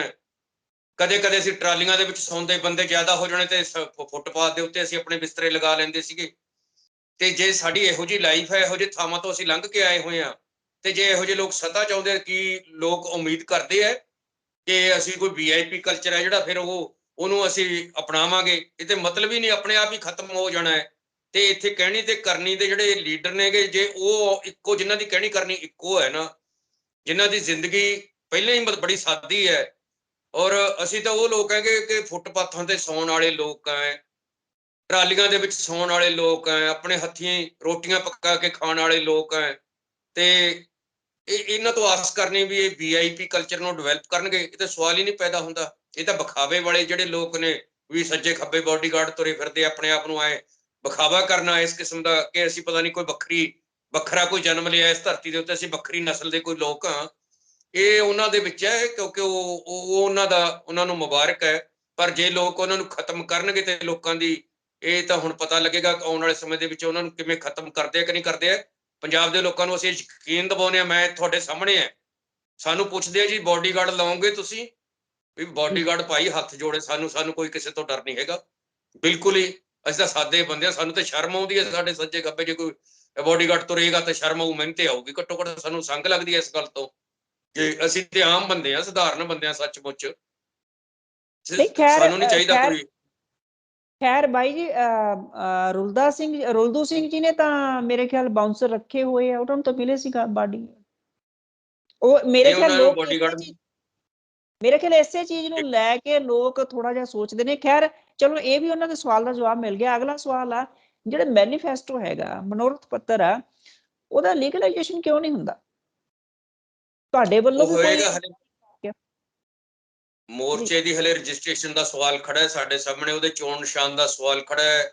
ਮੈਨੀਫੈਸਟੋ ਜਿਹੜਾ ਬੜੇ ਬੁੱਧੀਜੀਵੀ ਸਿਆਣੇ ਰਿਟਾਇਰਡ ਆਈਐਸ ਅਫਸਰ ਹੈਗੇ, ਉਹ ਮੈਨੀਫੈਸਟੋ ਤਿਆਰ ਕਰ ਰਹੇ ਹੈ। ਲੋਕਾਂ ਦੇ ਸਾਹਮਣੇ ਸਾਰਾ ਕੁਝ ਰੱਖਿਆ ਜਾਏਗਾ। ਉਹ ਮੈਨੀਫੈਸਟੋ ਜਿਹੜਾ ਲੀਗਲ ਹੋਣ ਦੀ ਤੁਸੀਂ ਗੱਲ ਕਰੋਗੇ? ਕਿਉਂਕਿ ਲੀਗਲਾਈਜੇਸ਼ਨ ਤਾਂ ਕਿਸੇ ਵੀ ਰਵਾਇਤੀ ਪਾਰਟੀ ਨੇ ਨਹੀਂ ਕਿਹਾ ਕਿ ਮੈਨੀਫੈਸਟੋ ਜਿਹੜਾ ਲੀਗਲ ਹੋ ਜਾਵੇ। ਜੇ ਲੀਗਲ ਹੋਏ ਚੰਗੀ ਗੱਲ ਆ, ਵੈਸੇ ਤਾਂ ਬਿਲਕੁਲ ਜਿਸ ਹੋਣਾ ਚਾਹੀਦਾ ਹੈ, ਬਿਲਕੁਲ ਹੋਣਾ ਚਾਹੀਦਾ, ਬਿਲਕੁਲ ਹੋਣਾ ਚਾਹੀਦਾ। ਸਜ਼ਾਵਾਂ ਰੱਖੀਆਂ ਜਾਣੀਆਂ ਚਾਹੀਦੀਆਂ, ਵੀ ਜਿਹੜਾ ਝੂਠੇ ਵਾਅਦੇ ਕਰਕੇ ਮੁੱਕਰੇ ਉਹਨੂੰ ਆਹ ਸਜ਼ਾ ਹੋਏਗੀ, ਹੋਣੀ ਚਾਹੀਦੀ ਹੈ। ਮੈਂ ਤਾਂ ਇਸ ਗੱਲ ਦੇ ਹੱਕ 'ਚ ਹਾਂ ਜੀ। ਇੱਕ ਵਾਰ-ਵਾਰ ਸਵਾਲ ਜਿਹੜਾ ਮੇਨ ਇਸ ਵੇਲੇ ਮੁੱਦਾ ਬਣਿਆ ਹੋਇਆ ਬਾਈ ਜੀ, ਉਹ ਇਹ ਆ ਕਿ ਬ੍ਰੇਨ ਡਰੇਨ ਨੂੰ ਕਿਵੇਂ ਰੋਕੋਗੇ ਤੁਸੀਂ? ਬ੍ਰੇਨ ਡਰੇਨ ਜਿਹੜਾ ਹੋ ਰਿਹਾ, ਉਹਨੂੰ ਕਿਵੇਂ ਰੋਕੋਗੇ? ਹਿਜਰਤ ਹੋ ਰਹੀ ਹੈ ਵੱਡੇ ਪੱਧਰ ਤੇ, ਮੈਂ ਪਹਿਲਾਂ ਵੀ ਦੱਸਿਆ। ਖੈਰ ਇਹ ਸਵਾਲ ਆ ਰਹੇ, ਮੈਂ ਉਹ ਸਵਾਲ ਹੀ ਤੁਹਾਨੂੰ ਚੁੱਕ ਰਹੀ ਹਾਂ। ਲਾਈਵ ਲੋਕ ਪੁੱਛ ਰਹੇ ਨੇ ਕਿ ਇਹ ਵੀ ਸਵਾਲ ਰੱਖੋ ਜੀ। ਮੈਂ ਇਸ ਕਰਕੇ ਪੁੱਛ ਰਹੀ ਹਾਂ, ਵਾਰ-ਵਾਰ ਪੁੱਛ ਰਹੇ ਨੇ ਕਿ ਬ੍ਰੇਨ ਡਰੇਨ ਨੂੰ ਕਿਵੇਂ ਰੋਕਿਆ ਜਾਏਗਾ? ਨਸ਼ਾ ਜੀਰੇ ਦੇ ਵਿੱਚ ਕਹਿੰਦੇ ਬਹੁਤ ਜ਼ਿਆਦਾ ਹੈਗਾ, ਪੂਰੇ ਪੰਜਾਬ ਇਹ 'ਚ ਹੀ ਹੈਗਾ। ਵਾਰ-ਵਾਰ ਲੋਕਾਂ ਦਾ ਜੀ ਪੂਰੇ ਪੰਜਾਬ 'ਚ ਹੈਗਾ ਜੀ ਨਸ਼ਾ, ਜਿੱਥੋਂ ਮਰਜ਼ੀ ਜਿੰਨਾ ਮਰਜ਼ੀ ਲੈ ਲਓ ਤੁਸੀਂ। ਨਸ਼ੇ ਦਾ ਸਵਾਲ ਤਾਂ ਇੱਥੇ ਉਵੇਂ ਖੜਾ ਮੂੰਹ ਅੱਡ ਕੇ। ਤੇ ਜਿੱਥੋਂ ਤੱਕ ਬ੍ਰੇਨ ਡਰੇਨ ਦੀ ਗੱਲ ਹੈਗੀ, ਪੰਜਾਬ ਦੀ ਜਿਹੜੀ ਸਮੁੱਚੀ ਜਿੰਨੀ ਮਨੁੱਖਾ ਸ਼ਕਤੀ ਹੈ, ਜਦੋਂ ਉਹਦੀ ਪਲੈਨਿੰਗ ਕੀਤੀ ਜਾਏਗੀ ਕਿ ਕਿੰਨੇ ਸਾਨੂੰ ਇੱਥੇ ਡਾਕਟਰ ਚਾਹੀਦੇ ਨੇ, ਕਿੰਨੇ ਵਕੀਲ ਚਾਹੀਦੇ ਨੇ, ਕਿੰਨੇ ਨਰਸਾਂ ਚਾਹੀਦੀਆਂ, ਕਿੰਨੇ ਕਿਹੜੇ ਫੀਲਡ ਦੇ ਵਿੱਚ ਕਿੰਨੇ ਕਾਮੇ ਚਾਹੀਦੇ ਨੇ, ਤੇ ਜਦੋਂ ਉਹਨਾਂ ਦੀ ਪੂਰਿਆਂ ਦੀ ਯੋਜਨਾਬੰਦੀ ਕੀਤੀ ਜਾਏਗੀ, ਪਲੈਨਿੰਗ ਕੀਤੀ ਜਾਏਗੀ, ਤੇ ਬ੍ਰੇਨ ਡਰੇਨ ਤਾਂ ਆਪਣੇ ਆਪ ਹੀ ਰੁਕ ਜੂਗਾ। ਜਦੋਂ ਇੱਥੇ ਪਲੈਨਿੰਗ ਜੀ ਤਾਂ ਹੈ ਹੀ ਕੋਈ ਨਹੀਂ, ਪਲੈਨਿੰਗ ਤਾਂ ਹੈ ਹੀ ਕੋਈ ਨਹੀਂ। ਡਾਕਟਰ ਕਿੰਨੇ ਪੈਦਾ ਕਰਨੇ ਆ, ਕਿੰਨਿਆਂ ਨੂੰ ਕਿੱਥੇ ਕੰਮ ਲੈਣਾ ਹੈਗਾ, ਉਹਦੀ ਯੋਜਨਾਬੰਦੀ ਕੋਈ ਨਹੀਂ ਹੈ। ਇਹ ਤਾਂ ਆਪ ਮੁਹਾਰੇ ਰੱਬ ਦੇ ਆਸਰੇ ਜਿਹਨੂੰ ਕਹਿੰਦੇ ਨੇ ਚੱਲੀ ਜਾਂਦਾ ਪੰਜਾਬ ਸਾਡਾ। ਤੇ ਬ੍ਰੇਨ ਡਰੇਨ ਤੇ ਆਪਣੇ ਆਪ ਰੁਕ ਜੂਗਾ ਜਦੋਂ ਇੱਥੋਂ ਇਹ ਰੁਜ਼ਗਾਰ। ਇਹ ਸਾਰੇ ਤੁਹਾਡੇ ਮੈਨੀਫੈਸਟੋ ਦੇ ਵਿੱਚ ਹਨ?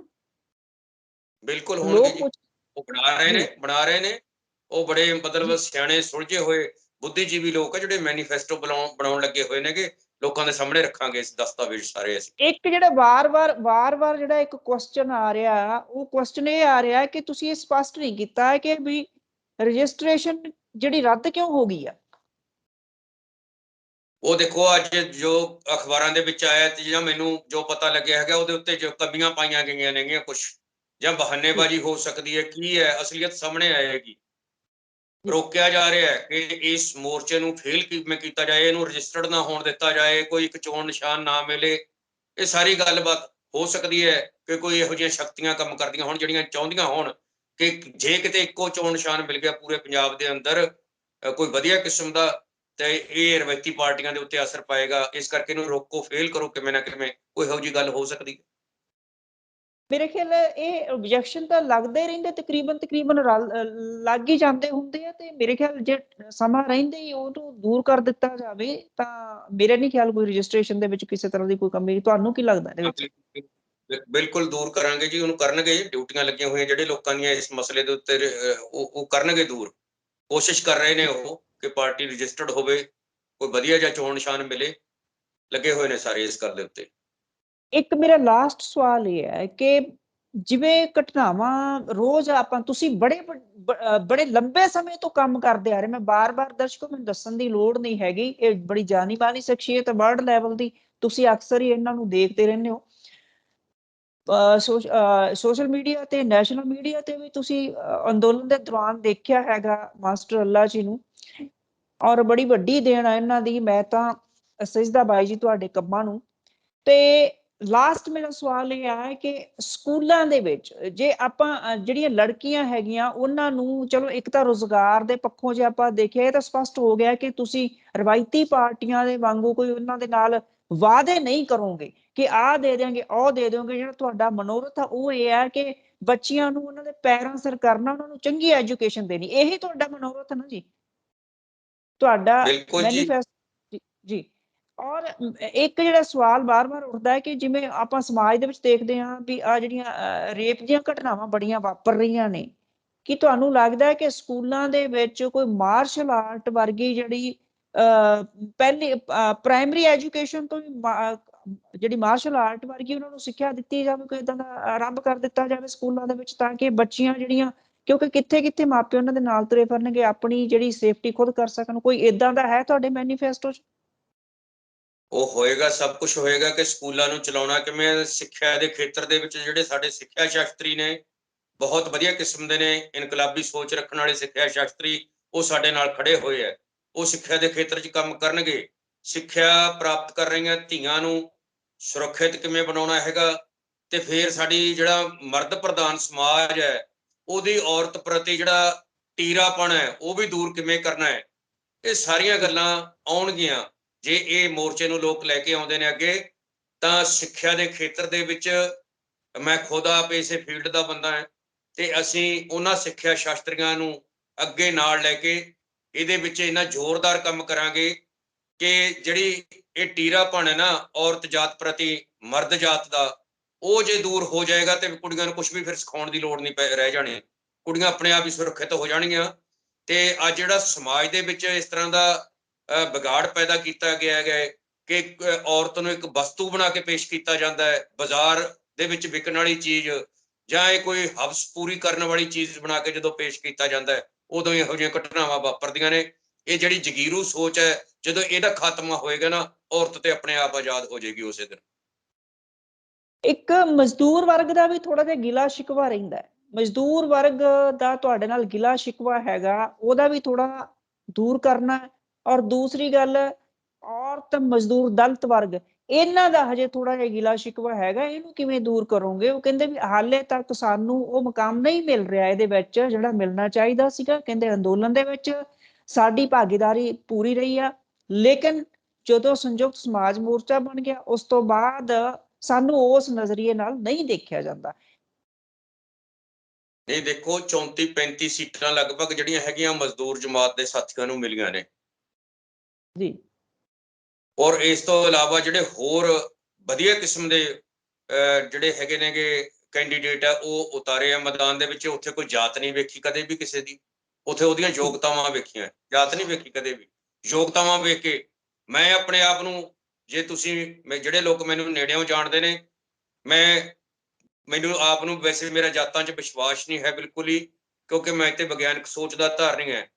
ਪਰ ਮੈਂ ਤਾਂ ਆਪ ਇੱਕ ਆਪਣੇ ਆਪ ਨੂੰ ਇਹ ਕਹਿਣਾ ਵੀ ਮੈਂ ਤਾਂ ਆਪ ਮਜ਼ਦੂਰ ਜਮਾਤ ਦੇ ਵਿੱਚੋਂ ਹਾਂ। ਮੈਂ ਤਾਂ ਸਧਾਰਨ ਘਰ ਦਾ ਜੰਮਪਲ ਹਾਂ ਬਿਲਕੁਲ ਹੀ। ਮੈਥੋਂ ਤਾਂ ਆਪ ਉਹਨਾਂ ਨੇ ਕੁਝ ਵੀ ਨਹੀਂ ਪੁੱਛਿਆ ਹੈਗਾ। ਉਹਨਾਂ ਨੇ ਕੰਮ ਵੇਖਿਆ ਕਿ ਮੋਰਚੇ ਦੇ ਵਿੱਚ ਇਹਦਾ ਕੰਮ ਆਇਆ ਇਸ ਕਿਸਮ ਦਾ ਸੀ ਤੇ ਇਹਨੂੰ ਇੱਥੇ ਭੇਜ ਦਿਓ। ਇਹ ਸਾਰਾ ਕੁਝ ਉਹਨਾਂ ਨੇ ਵੇਖਿਆ ਹੈਗਾ। ਇੱਥੇ ਜਾਤਾਂ ਵੇਖ ਕੇ ਨਹੀਂ ਟਿਕਟਾਂ ਦਿੱਤੀਆਂ ਗਈਆਂ ਬਿਲਕੁਲ ਹੀ। ਇਸ ਮੋਰਚੇ ਵੱਲੋਂ ਮੈਨੂੰ ਇਸ ਗੱਲ ਦੀ ਖੁਸ਼ੀ ਹੈ। ਉਹ ਕੰਮ ਵੇਖ ਕੇ ਕਿ ਕਿਹੜੇ ਬੰਦੇ ਨੇ ਕੰਮ ਕੀ ਕੀਤਾ, ਕਿਹੋ ਜਿਹਾ ਕੀਤਾ, ਕਿਵੇਂ ਕੀਤਾ, ਕਿੰਨਾ ਸਮਾਂ ਕੀਤਾ ਹੈ ਤੇ ਉਹ ਕਿੰਨਾ ਕੁ ਖਰਾ ਉਤਰਿਆ ਹੈ, ਉਹ ਕਿੰਨਾ ਕੁ ਵਫਾਦਾਰ ਹੈ ਇਸ ਮੋਰਚੇ ਦਾ, ਜੋ ਇਸ ਮੋਰਚੇ ਦੇ ਉਦੇਸ਼ ਨੇ ਉਹਦੇ ਪ੍ਰਤੀ ਕਿੰਨੀ ਕੁ ਇਹਦੀ ਵਫਾਦਾਰੀ ਹੈ। ਇਹਨਾਂ ਸਾਰੀਆਂ ਗੱਲਾਂ ਨੂੰ ਵੇਖਦੇ ਹੋਏ ਟਿਕਟਾਂ ਦਿੱਤੀਆਂ ਉਹਨਾਂ ਨੇ। ਤੇ ਇਹ ਮੈਂ ਆਪਣੇ ਆਪ ਦੇ ਵਿੱਚ ਹੀ ਸਬੂਤ ਬੈਠਾ ਕਿ ਮੈਂ ਕੋਈ ਕਿਸੇ ਕਿਸਾਨ ਯੂਨੀਅਨ ਦਾ ਆਗੂ ਨਹੀਂ ਹੈਗਾ ਵੀ ਮੈਨੂੰ ਉਹਦੇ ਕੋਟੇ ਚੋਂ ਮਿਲੀ ਹੋਵੇ ਜਾਂ ਕਿਵੇਂ। ਠੀਕ ਹੈ, ਸਾਰਿਆਂ ਨੇ ਸਿਫਾਰਿਸ਼ ਕੀਤੀ ਹੈ ਮੇਰੇ ਵਾਸਤੇ, ਮੈਨੂੰ ਪਤਾ ਹੈ। ਵੱਖ-ਵੱਖ ਗਰੁੱਪਾਂ ਦੇ ਆਗੂ ਨੇ, ਮੈਂ ਉਹਨਾਂ ਦਾ ਧੰਨਵਾਦ ਕਰਦਾ ਕਿ ਚਲੋ ਜੋ ਕਾਰਗੁਜ਼ਾਰੀ ਲੋਕ ਹੈ ਤਾਂ ਹੁਣ ਲੋਕਾਂ ਨੇ ਵਿਖਾਉਣੀ ਹੈ। ਮੈਂ ਲੋਕਾਂ ਨੂੰ ਸਮਰਪਿਤ ਹੋ ਕੇ ਉਹਨਾਂ ਦੇ ਸਾਹਮਣੇ ਖੜਾ ਹਾਂ। ਮੈਂ ਜ਼ੀਰਾ ਹਲਕੇ ਦੇ ਲੋਕਾਂ ਨੂੰ ਬੇਨਤੀ ਕਰਨੀ ਚਾਹੁੰਦਾ ਕਿ ਲੋਕੋ ਇੰਨੀ ਕੁ ਇੱਜ਼ਤ ਰੱਖੋ। ਮੇਰੀ ਬੇਨਤੀ ਹੈ ਕਿ ਮੈਨੂੰ ਕੋਈ ਭੁੱਖ ਨਹੀਂ ਹੈਗੀ ਆ ਕੁਰਸੀ ਦੇ ਉੱਤੇ ਬਹਿਣ ਦੀ ਕਿ ਮੈਂ ਐਮਐਲਏ ਬਣ ਕੇ ਕਿਸੇ ਕੁਰਸੀ ਤੇ ਬੈਠਣਾ ਹੈ। ਚੌਧਰ ਦੀ ਭੁੱਖ ਬਿਲਕੁਲ ਨਹੀਂ ਹੈਗੀ। ਪਰ ਇੱਕ ਇੱਛਾ ਜ਼ਰੂਰ ਹੈਗੀ ਹੈ ਕਿ ਜਿਉਂਦੇ ਜੀ ਮੈਂ ਇਹ ਦੱਸਣਾ ਚਾਹੁੰਦਾ ਕਿ ਐਮਐਲਏ ਜੇ ਕੋਈ ਬਣਾ ਦੇਣਗੇ ਲੋਕ ਤੇ ਵੀ ਐਮਐਲਏ ਇਹੋ ਜਿਹੇ ਵੀ ਹੁੰਦੇ ਨੇਗੇ। ਤੇ ਮੈਂ ਇੱਕ ਗਰੰਟੀ ਦੇਣੀ ਚਾਹੁੰਦਾ, ਇੱਥੇ ਤਾਂ ਗਰੰਟੀਆਂ ਦਿੰਦੇ ਨਾ 1000 ਰੁਪਏ ਦੀਆਂ, 2000 ਰੁਪਏ ਦੀਆਂ। ਇਹ ਗਰੰਟੀਆਂ ਝੂਠੀਆਂ ਨੇ ਤੇ ਨਿੱਕੇ ਨਿੱਕੇ ਲਾਲਚ ਨੇ ਜਿਹੜੇ ਲੋਕਾਂ ਨੂੰ ਦਿੱਤੇ ਜਾਂਦੇ ਨੇ।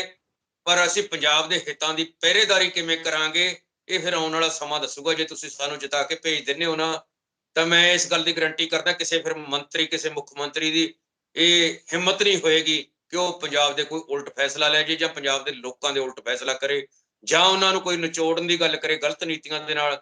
ਜਾਂ ਇੱਥੋਂ ਦਾ ਜਿਹੜਾ ਮਾਫੀਏ ਦੀ ਗੱਲ ਤੁਸੀਂ ਪਹਿਲਾਂ ਕੀਤੀ ਸੀ, ਕੋਈ ਰੇਤ ਖਾ ਗਿਆ, ਕੋਈ ਬਜਰੀ ਖਾ ਗਿਆ, ਕੋਈ ਸ਼ਰਾਬ ਦੇ ਠੇਕੇ ਹੀ ਪੀ ਗਿਆ।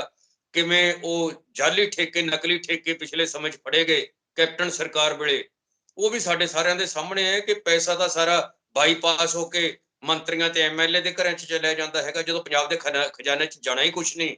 ਤਾਂ ਅੱਜ ਕਿਵੇਂ ਮਜ਼ਾਕ ਉਡਾਇਆ ਜਾਂਦਾ ਹੈ ਪੰਜਾਬ ਦੇ ਖਜ਼ਾਨਾ ਮੰਤਰੀ ਦਾ ਕਿ ਉਹਨੂੰ ਮਜ਼ਾਕ ਵਜੋਂ ਹੀ ਕਹਿਣ ਲੱਗੇ ਕਿ ਕੋਈ ਪੀਪਾ ਮੰਤਰੀ ਕਹੀ ਜਾਂਦਾ, ਕੋਈ ਕਿਵੇਂ ਖਾਲੀ ਖਜ਼ਾਨਾ ਮੰਤਰੀ ਦੇ ਨਾਂ ਦੇ ਇਸ ਤਰ੍ਹਾਂ ਦੇ ਵਿਸ਼ੇਸ਼ਣ ਉਹਨਾਂ ਦੇ ਨਾਲ ਲੱਗਦੇ ਨੇ।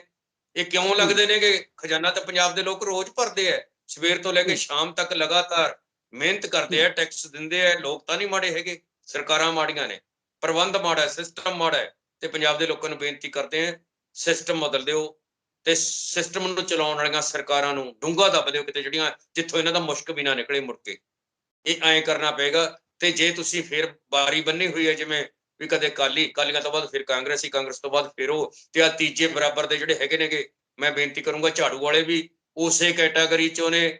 ਭੁਲੇਖੇ 'ਚ ਨਾ ਜੋ 36-37 ਟਿਕਟਾਂ ਆਮ ਆਦਮੀ ਪਾਰਟੀ ਨੇ ਉਹਨਾਂ ਲੋਕਾਂ ਨੂੰ ਦਿੱਤੀਆਂ ਜਿਹੜੇ ਕਾਂਗਰਸ 'ਚੋਂ ਆਏ ਹੋਏ ਨੇ ਜਾਂ ਅਕਾਲੀਆਂ 'ਚੋਂ ਆਏ ਹੋਏ ਨੇ। ਇਹ ਸਾਰਿਆਂ ਨੂੰ ਵੀ ਪਤਾ ਹੈ, ਤੁਹਾਨੂੰ ਵੀ ਪਤਾ ਹੈ, ਆਮ ਲੋਕਾਂ ਨੂੰ ਵੀ ਪਤਾ ਹੈ ਕਿ ਉਹ ਉਹੀ ਬੰਦੇ ਜਿਹੜੇ ਕੱਲ ਅਕਾਲੀਆਂ 'ਚ ਸੀ, ਕੱਲ ਕਾਂਗਰਸ ਦੇ ਵਿੱਚ ਸੀ, ਉਧਰੋਂ ਟਿਕਟ ਨਾ ਮਿਲਣ ਕਰਕੇ ਇੱਧਰ ਆ ਗਏ ਤੇ ਇੱਥੋਂ ਟਿਕਟ ਲੈ ਕੇ ਹੁਣ ਉਹ ਕੀ ਰੰਗ ਲਾਉਣਗੇ। ਉਹੀ ਸੁਭਾਅ, ਉਹੀ ਕਲਚਰ ਜਿੱਥੇ ਉਹ ਡਿਵੈਲਪ ਹੋਏ, ਜਿਹੜੀਆਂ ਪਾਰਟੀਆਂ ਨੇ ਉਹਨਾਂ ਨੂੰ ਪੈਦਾ ਕੀਤਾ, ਲੀਡਰ ਬਣਾਇਆ, ਉਹ ਇੱਥੇ ਆ ਕੇ ਫਿਰ ਬਦਲ ਜਾਣਗੇ। ਸਵਾਲ ਹੀ ਨਹੀਂ ਪੈਦਾ ਹੁੰਦਾ। ਉਹੀ ਕਲਚਰ ਹੈ, ਉਹੀ ਗੱਲਬਾਤ ਆ ਉਹਨਾਂ 'ਚ। ਬਿਲਕੁਲ ਜੀ, ਮੈਂ ਇਸੇ ਗੱਲ ਤੇ ਆਉਣ ਲੱਗੀ ਸੀਗੀ ਤੇ ਮੈਂ ਤੁਹਾਨੂੰ ਇਹ ਬੇਨਤੀ ਵੀ ਕਰਨਾ ਚਾਹੁੰਦੀ ਸੀ ਕਿ ਵੀ ਜਾਂਦੇ ਜਾਂਦੇ ਤੁਸੀਂ ਕੀ ਸੁਨੇਹਾ ਦੇਣਾ ਚਾਹੋਗੇ ਆਪਣੇ ਇਲਾਕੇ ਦੇ ਲੋਕਾਂ ਨੂੰ। ਪਰ ਤੁਸੀਂ ਪਹਿਲਾਂ ਅਪੀਲ ਕਰ ਦਿੱਤੀ ਆ, ਬਹੁਤ ਅੱਛਾ ਕੀਤਾ। ਸੋ ਦਰਸ਼ਕੋ, ਇਹ ਸਨ ਮੇਘਰਾਜ ਰੱਲਾ ਜੀ, ਜਿਹੜੇ ਜ਼ੀਰਾ ਹਲਕੇ ਤੋਂ ਸੰਯੁਕਤ ਸਮਾਜ ਮੋਰਚੇ ਵੱਲੋਂ ਉਮੀਦਵਾਰ ਜਿਹੜੇ ਉਹ ਉਤਾਰੇ ਗਏ ਨੇ। ਸੋ ਇਹਨਾਂ ਨੇ ਬੜਾ ਖੁੱਲ ਕੇ ਬਹੁਤ ਸਾਰੇ ਜਿਹੜੇ ਚੀਜ਼ਾਂ ਦਾ ਖੁਲਾਸਾ ਕੀਤਾ ਔਰ ਬਹੁਤ ਸਾਰੇ ਰਹੱਸ ਤੋਂ ਪਰਦਾ ਚੁੱਕਿਆ ਹੈਗਾ। ਜਿਹੜੇ ਤੁਹਾਡੇ ਸਵਾਲ ਸੀ ਉਹਨਾਂ ਦੇ ਬੜੇ ਬਾਖੂਬੀ ਜਵਾਬ ਦਿੱਤੇ। ਅਸੀਂ ਵੀ ਆਪਣੇ ਤੌਰ ਤੇ ਅਪੀਲ ਕਰਦੇ ਹਾਂ, ਰੱਲਾ ਸਾਹਿਬ ਬਹੁਤ ਮਿਹਨਤੀ ਨੇ ਔਰ ਬੜੇ ਐਕਟਿਵ ਰਹਿੰਦੇ ਨੇ, ਸਮਾਜ ਦੇ ਵਿੱਚ ਵਿਚਰਦੇ ਰਹਿੰਦੇ ਨੇ, ਲੋਕਾਂ ਦਾ ਇਹਨਾਂ ਦੇ ਨਾਲ ਬੜਾ ਪਿਆਰ ਹੈ। ਔਰ ਅਸੀਂ ਜ਼ੀਰਾ ਇਲਾਕਾ ਦੇ ਜਿਹੜੇ ਹਲਕਾ ਦੇ ਜਿਹੜੇ ਨਿਵਾਸੀ ਹੈਗੇ ਉਹਨਾਂ ਨੂੰ ਪੁਰਜ਼ੋਰ ਅਪੀਲ ਕਰਦੇ ਹਾਂ ਕਿ ਇਸ ਵਾਰ ਤੁਹਾਡੇ ਕੋਲ ਮੌਕਾ ਹੈ ਔਰ ਤੁਹਾਨੂੰ ਇੱਕ ਬੜਾ ਪੜ੍ਹਿਆ ਲਿਖਿਆ ਨੌਜਵਾਨ, ਸੂਝਵਾਨ, ਜਿਹੜਾ ਤੁਹਾਡੇ ਇਲਾਕੇ ਨੂੰ ਅੱਗੇ ਲੈ ਕੇ ਜਾ ਸਕਦਾ ਹੈ। ਇਹ ਕੋਈ ਅੱਜ ਤੋਂ ਹੀ ਨਹੀਂ ਹੈ ਕਿ ਹੁਣ ਹੀ ਇਹਨਾਂ ਨੇ ਅੰਦੋਲਨ ਦੇ ਵਿੱਚ ਜਾ ਕੇ ਕੰਮ ਕੀਤਾ ਹੈਗਾ। ਇਹਨਾਂ ਨੇ, ਅਸੀਂ ਸ਼ੁਰੂ ਤੋਂ ਦੇਖਦੇ, ਬਚਪਨ ਤੋਂ ਇਹਨਾਂ ਨੂੰ ਦੇਖਦੇ ਵੀ ਆ ਰਹੇ ਹਾਂ ਕਿ ਇਹਨਾਂ ਨੇ ਜਿਹੜਾ ਆਪਣਾ ਬੇਰੁਜ਼ਗਾਰੀ ਦੇ ਖੇਤਰ ਦੀ ਗੱਲ ਕਰ ਲਈਏ, ਭਰੂਣ ਹੱਤਿਆ ਦੀ ਗੱਲ ਕਰ ਲਈਏ, ਦਾਜ ਦੀ ਜਿਹੜੀ ਸਮੱਸਿਆ ਦੀ ਆ, ਉੱਥੇ ਵੀ ਬਹੁਤ ਜ਼ਿਆਦਾ ਦਿਨ ਰਾਤ ਇੱਕ ਕਰਕੇ ਮਿਹਨਤ ਕੀਤੀ, ਕੰਮ ਕੀਤਾ, ਲੋਕਾਂ ਦੇ ਵਿੱਚ ਅਵੇਅਰਨੈਸ ਲੈ ਕੇ ਆਂਦੀ ਆ। ਸੋ ਤੁਹਾਡਾ ਵੀ ਫਰਜ਼ ਬਣਦਾ ਕਿ ਇਸ ਉਮੀਦਵਾਰ ਨੂੰ ਅੱਗੇ ਲੈ ਕੇ ਆਓ ਜੇ ਆਪਣੇ ਇਲਾਕੇ ਦਾ ਵਿਕਾਸ ਕਰਨਾ। ਵਿਕਾਸ ਕੇਵਲ ਤੇ ਕੇਵਲ ਇੰਟਰਲੌਕ ਜਾਂ ਗਲੀਆਂ ਨਾਲੀਆਂ ਜਾਂ ਸ਼ਹਿਰ ਦੇ ਕਿਸੇ ਬਾਜ਼ਾਰ ਦੇ ਵਿੱਚ ਘੰਟਾ ਘਰ ਲਵਾ ਕੇ ਨਹੀਂ ਹੁੰਦਾ। ਜਿਵੇਂ ਰੱਲਾ ਸਾਹਿਬ ਨੇ ਦੱਸਿਆ ਕਿ ਉਹ ਐਜੂਕੇਸ਼ਨ ਨੂੰ ਪ੍ਰਮੋਟ ਕਰਨਗੇ, ਅੱਗੇ ਲੈ ਕੇ ਜਾਣਗੇ। ਤੁਹਾਡੇ ਬੱਚਿਆਂ ਦੀ ਜਿਹੜੀ ਹਿਜਰਤ ਹੋ ਰਹੀ ਆ ਉਸ ਨੂੰ ਰੋਕਣ ਲਈ ਕਦਮ ਚੁੱਕਣਗੇ। VIP ਕਲਚਰ ਦਾ ਇਹਨਾਂ ਨੇ ਕਿਹਾ ਕਿ ਪੂਰੀ ਤਰ੍ਹਾਂ ਖਤਮ ਕੀਤਾ ਜਾਏਗਾ। ਔਰ ਜਿਹੜੀ ਲੜਕੀਆਂ ਦੀ ਸੁਰੱਖਿਆ ਦੇ ਲਈ ਇਹਨਾਂ ਦੇ ਮੈਨੀਫੈਸਟੋ ਦੇ ਵਿੱਚ ਇੱਕ ਬਹੁਤ ਵਧੀਆ ਇਹਨਾਂ ਨੇ ਦੱਸਿਆ ਕਿ ਉਹ ਅੰਕਿਤ ਹੋਏਗਾ। ਦੂਸਰੀ ਜਿਹੜੀ ਇਹਨਾਂ ਨੇ ਬਹੁਤ ਵੱਡੀ ਗੱਲ ਇੱਕ ਕਹਿ ਦਿੱਤੀ ਹੈ ਕਿ ਨਸ਼ੇ ਨੂੰ ਅਸੀਂ ਖਤਮ ਕਰਾਂਗੇ, ਜਿਹੜਾ ਕਿ ਹੁਣ ਤੱਕ ਜਿਹਦੇ ਤੇ ਰਾਜਨੀਤਿਕ ਪਾਰਟੀਆਂ ਹੁਣ ਤੱਕ ਆਪਣੀਆਂ ਰੋਟੀਆਂ ਸੇਕਦੀਆਂ ਆਈਆਂ। ਔਰ VIP ਕਲਚਰ ਦਾ ਤੁਹਾਡਾ ਸਵਾਲ ਸੀ ਉਹ ਵੀ। ਔਰ ਇੱਕ ਹੋਰ ਚੀਜ਼ ਤੋਂ ਜਿਹੜਾ ਇਹਨਾਂ ਨੇ ਪਰਦਾ ਚੁੱਕਿਆ ਕਿ ਇੱਥੇ ਟਰਾਂਸਪੇਰੈਂਸੀ ਆ, ਕਿਸੇ ਤਰ੍ਹਾਂ ਦੀ ਕੋਈ ਪੈਸੇ ਦੀ ਲੈਣ ਦੇਣ ਨਹੀਂ ਹੈਗੀ, ਐਲੀਜੀਬਿਲਟੀ ਦੇਖੀ ਜਾਂਦੀ, ਜਿਹੜਾ ਬੰਦਾ ਕਾਬਲ ਆ ਉਸੇ ਨੂੰ ਹੀ ਟਿਕਟ ਮਿਲਦੀ ਆ। ਔਰ ਸਾਰੇ ਭਰਮ ਭੁਲੇਖਿਆਂ ਤੋਂ ਜਿਹੜੇ ਤੁਹਾਡੇ ਸਵਾਲ ਆ ਰਹੇ ਸੀ ਦਰਸ਼ਕੋ, ਉਹ ਰੱਲਾ ਸਾਹਿਬ ਨੇ ਪਰਦਾ ਚੁੱਕ ਦਿੱਤਾ। ਸੋ ਆਪਾਂ ਲੈਨੇ ਦਰਸ਼ਕਾਂ ਤੋਂ ਇਜਾਜ਼ਤ। ਬਾਈ ਜੀ ਤੁਹਾਡਾ ਬਹੁਤ ਬਹੁਤ ਧੰਨਵਾਦ। ਔਰ ਇੱਕ ਵਾਰੀ ਫੇਰ ਜ਼ੀਰਾ ਵਾਸੀਆਂ ਨੂੰ ਆਪਾਂ ਅਪੀਲ ਕਰਦੇ ਹਾਂ, ਸਾਡੇ ਵੱਲੋਂ ਵੀ ਹੈ ਤੇ ਤੁਹਾਡੇ ਵੱਲੋਂ ਵੀ ਹੈ, ਕਿ ਹੁਣ ਮੌਕਾ ਸੰਭਾਲ ਲਓ, ਤੁਹਾਡੇ ਕੋਲ ਸੁਨਹਿਰੀ ਮੌਕਾ। ਸੋ ਤੁਹਾਡਾ ਬਹੁਤ ਬਹੁਤ ਦਰਸ਼ਕੋ, ਤੁਹਾਡਾ ਬਹੁਤ ਬਹੁਤ ਸ਼ੁਕਰੀਆ, ਧੰਨਵਾਦ, ਥੈਂਕ ਯੂ ਜੀ।